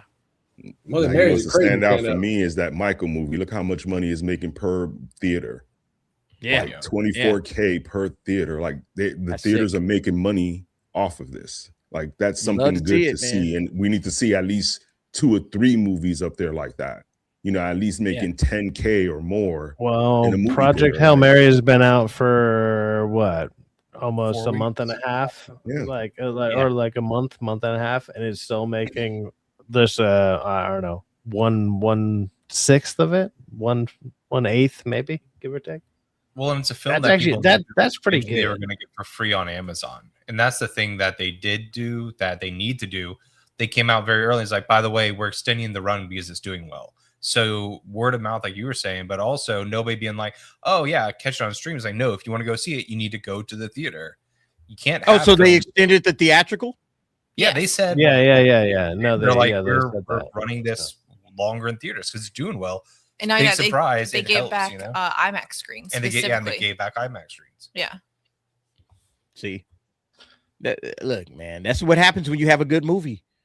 That's what happens when you have a good movie, and they need to keep it in theaters. I'm glad to see that. They need to keep it in there. Don't push it to Amazon to try to geese up your Amazon subscription. I don't know if anybody would subscribe to Amazon just to watch it anyway. But I mean, Well, yeah, to just be keep fair, it right there. a lot of people have Amazon for way other reasons. Like Yeah. for That's what I'm delivery. saying. So it's like I don't know if anybody would even like. You Oh, just I got to kinda get happen Amazon to have Prime so it. I can watch Yeah, Project Hail Mary. Like I don't think that would even make sense. So why You do just it? Why happen to even put have it on it because Amazon? you want deliveries faster. Right. I would just keep it in theaters for the next, 3 months. It's like, yeah, it's just gonna sit in theaters, and we'll get there eventually. It'll get to Amazon Prime Video eventually, but no reason to rush. This ain't no race. We could just keep it right where it's at. But yeah, I Super think Mario's Michael's had a gonna crazy drop, hasn't it? Mario. Yeah. Let me see. That's had a pretty- 41% is still pretty solid. Let me see. What's the weekend? No, it's actually doing all right. How All long right, has it for been out? anything in the Month? 50% or less isn't a normal drop. If you go So up, that means does that that say families are still showing up 840 to watch it. million? It's already 840 million worldwide. That's I was thinking, I was like, it's only been out for like 3 weeks. I guess it's been out 5 fucking weeks now. I guess I'm I mean, misremembering my time. it might It's scratch bad. it might scratch $1 billion, but at the same time, I mean, considering what the It's going to hit $1 billion did, probably within by 2 weeks. it'll scratch it, but it's not going to be. It'll hit $1 I billion think in people 2 are weeks. thinking it was going to be bigger. If they would have leaned into like a possible like what's it called Smash Brothers fucking if they would have leaned more into the Smash Brothers thing and they actually went for it, I think it would have been like. But it would have dominated. Setting that up. See, and that was one of the things that I wanted to. Well, talk it's about. there. That's the thing. It's there on the surface. Like it's there. Like they can still But just do they've it, already whether come they out want and to or said that not. they're not even like trying to set up Smash Brothers, which is No. They can say that, which is it's a stupid thing to say, but at the same time, it's still there because Smash Brothers just it's all these characters just colliding together. Like My- they can just do that. Yeah, I'm kind of glad you guys not a brought big that up deal. because it was one of the things that I wanted to talk about at the beginning, but I remember I said I had skipped it. My Time to Shine Hello had put this up, and I don't think anybody There you believes go. My Time to Shine Hello anymore. But update on the Nintendo Cinematic Universe. A Donkey Kong movie is already deep in development and slated for a 2028 release. Work has begun on Mario 3, targeting on 2029. A Star Fox movie is in development, eyeing a 2030 release. A Kirby movie is in development. Luigi's Mansion is in pitching stage as they search for writers. A Yoshi's Island movie is in a similar stage. Despite previous statements, a Super Smash Brothers movie is being planned but won't release until after Star Fox. They're also exploring ideas for Bowser's. All right, so I guess the Bowser and his son, Bowser Jr., and a Princess Peach and Rosalina movie. Do you guys buy any of this? The Donkey Kong thing, yeah, because they've been talking about that ahead of time. Uh-huh. The rest of it, not really. I mean, they're definitely doing Star Fox, but Yeah. Star Fox, Smash Brothers. They got to do a Star Fox.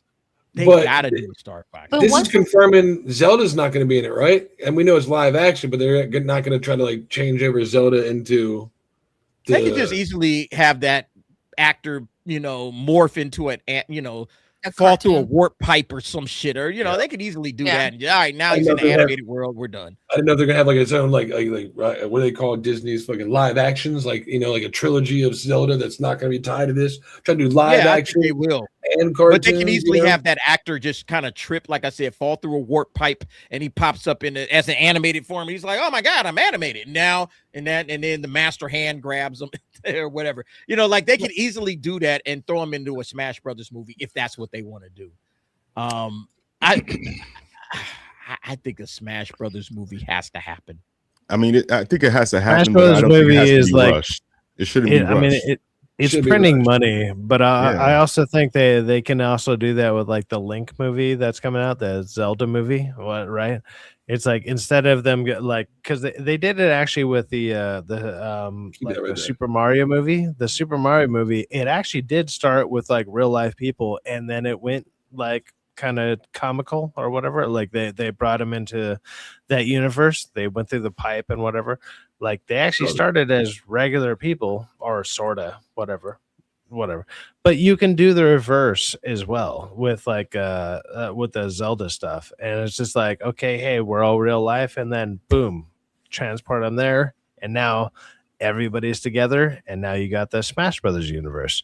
Because I mean that I feel like everybody think that's where this is where all this is going, right? They're all just gonna smash together, literally, just collide. They got it. Like, it's the most obvious thing. It's literally like, how do we print money? This. Well, like again, just just do like it. Thanos is the big bad of Avengers. Is Bowser going to be the big bad of this? Like, why are they all coming together in one universe? Master Hand. Have you played the video game? No, it's not even just Master Hand. There's actually like, I mean, the other ones, like you're fighting against like an alien force. And sure, you end up fighting Master Hand. The end are like different versions of it or whatever. But So it's like how do you- there's like a whole thing. Like they all have to fight against like an So alien. with an alien force in the hand, could you use like Metroid movie to bring that in, and then somehow like he can't defeat it at the end, and the end credit scene. You got to have somehow we're gonna have a Star Fox movie because people fucking reacted to that. The fans would be like, they'd be on board as long as that's done right. Somewhere in there, maybe he can meet fucking. Again, we got to bring in Little Mac. So you got to bring in all these characters, just like, like I'm going to talk about my favorite movie. Well, obviously, like it would be, I think it would be like a tournament, and everybody would be going through. There's got to be some reason. they come Mario together. would be your main character going through the tournament, defeating like all these other guys, Little Mac and Yoshi and Bowser and who else is in it? Kid Icarus and Samus and Donkey. I mean, he would just be basically going through and wiping Kirby. You and start Ness. with the Nintendo 64 Yeah, characters, you just and start then with you that work your way same, with up. that like that Nintendo was the Smash Bros. What was the first? No, the second one was what was the second one? No, was it Melee? I think it was Melee. Yeah, you those characters. You don't have to like add all of these guys. Like I wouldn't put all of these guys in there. I would just have the Smash Bros. Melee characters, and there you go. Keep it simple. Don't go too far with it. No, I don't think Brawl was after Melee. I Like think Brawl Angel was said, after don't Melee. rush Brawl it. was after If it Melee. makes Melee was GameCube. Melee was so second. yeah. Like right now, we're doing Melee was on GameCube. Yeah. The Super Mario thing is very simple, easy for people that are normies or that are involved to understand it. It needs to continue on that very simple storyline and make it to where it makes sense to get to these characters. Don't rush it though. You're not born in Moscow. No rushing. No rushing. From here on out. All right, everybody. Time, That's going to do it for us. Thank you, everybody, for hanging out with us on the DA's office. We got a couple more super chats I want to get before we get up out of here. Where did we leave off? Right here. Jericho Leon. Remember, for 9 months, a good big bad would be a giant hot Jabba the Hutt in space, just floating around, eating everything in sight. Probably. Yeah. That's Pizza the Hut. Thank you very much, Jericho Leon, for the 9 months of membership. Appreciate you. We also got McTwiz for 5. At this point, the Vivid Films Justice League adult parody had better cast in the storyline than what James Gunn is doing right now. I didn't watch that, McTwiz. That's something that maybe you saw and maybe you caught it. I don't know what that is. I'll Google it later. But yeah, you tell us all about it in the comments. Thank you very much, McTwiz, though, for the 5. Appreciate you as always, sir. We also got Anahuac Beatbox for $2. That bathtub came from his body. What? Oh, is he talking about in She's Clayface? talking about the Clayface, so if you actually look at the background, it's actually it actually looks like his body. Yeah. He's just projecting his face through it. Yeah. Yeah, it's weird, man. It's weird, but it's good. Yeah, I it's think that kinda movie's weird. gonna be good, man. I think that movie's gonna be good. It's Thank gonna be you very good. much. And I was saying that before because the whole, the body horror stuff has been kind of blowing up, and something like the movie The Substance, right? Like that blew up. Yep. There you go. I think the next trailer is going to mess everything up. Well, I'm sorry. I just think And right those now are- we've seen a teaser, but the next trailer is going to kill it. They Like, showed I the don't think product. it's They showed the good. makeup in it. They showed the makeup. If you go back and watch it, the little stuff like the white stuff that's bouncing in this, it's the makeup, the magic makeup. People, I don't watch anything, man. What are you talking about? You don't watch shit. You shut up. We also got Anime Mania, who also gifted one Derek the DA membership. Thank you very much, Anime Mania, for gifting that membership. Whoever got that, make sure you thank Anime Mania for the support. Appreciate you, brother. And then lastly, Darth Vengeant for $5. Thoughts on Top Gun and Maverick back in theaters this month? Hail the DA. I love Top Gun Maverick, one of the best movies that came out that year. I'm definitely going to go back and see that. I don't know about Top Gun. So never was really one of my favorite movies. I liked it well enough, but with everything that I got to watch on a daily basis, I'm watching a ton of anime. I'm watching movies. I'm watching TV shows. We watching Daredevil. I don't know about Top Gun, but Maverick, I absolutely will go and check that bad boy out because that was a dope theater experience, especially in IMAX. Loved it, man. One of the favorite things, again, like Michael being one of my favorite theater experiences, Top Gun Maverick was right there with it. One of the best. What do y'all think? So not only do I like Top Gun Maverick because it's a great movie or whatever, but I had the lovely experience of being able to go out to I happen to go to my cousin's place who lives up in Yosemite. She's out that top of the hills or whatever, and there's no real theaters out there, but they have a thing that they do out there where they drop an actual theater or a screen out in the middle of this giant lake. So it's like a giant lake in the middle of the night, bam, whatever. And it's it's the most American thing I've ever experienced. It was just boom, giant screen comes down in the middle of two massive fucking trees. And then boom, they played Top Gun Maverick. And it was for $8 at the time. It was $8 still. I mean, This was at the time. So I'm just sitting there. I was like, this is the most American shit I've ever seen in my life. So there's that. There's a fucking massive, awesome lake. I got pictures of it. It's amazing. It looks phenomenal. And it was just like, I just experienced the most American shit I could ever experience. I'm just experiencing watching people nuke other people, you know, destroy all their fucking bases while, you know, eating popcorn. It was amazing. So, like, I had a great experience multiple times with Top Gun Maverick, but that was one of my favorite ones, dude. I love it. So anytime anybody ever mentions it, love it. Top Can't tier. wait to watch it again, man. Yeah, I'm definitely going to check that out in theaters. For sure. Appreciate it. Thank you very much. And then lastly, all right, one more. Red Hood of LA for $2. Best part of my Sunday night. Hell. Thank you very much, Red Hood of LA. Yep, best part of my Sunday night is also hanging out with these fine people. Everybody get over there, sub to everyone you see right now on the panel. Katie and Andy, Casual Reviewer Angel, Rockefeller Plaza, and Cyfax. And don't forget, we got a big birthday stream coming up tomorrow. All right, looking forward to hanging out with Katie while it's open on Catch Up Monday. It's Katie's birthday stream. Katie, Andy, what else? What do we have in store for us tomorrow on the Catch Up Monday birthday stream? Talk to us, and thank you guys for being here. Appreciate you. So we're gonna do our normal stream. So as wait, you ain't gonna be blowing out candles and all of that? Like, you ain't gonna do a birthday thing?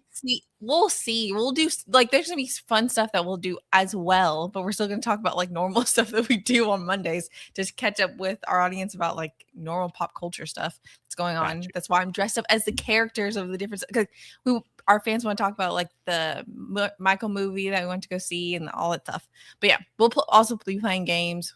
I don't know if we'll be on candles, but we'll see. I can probably maybe.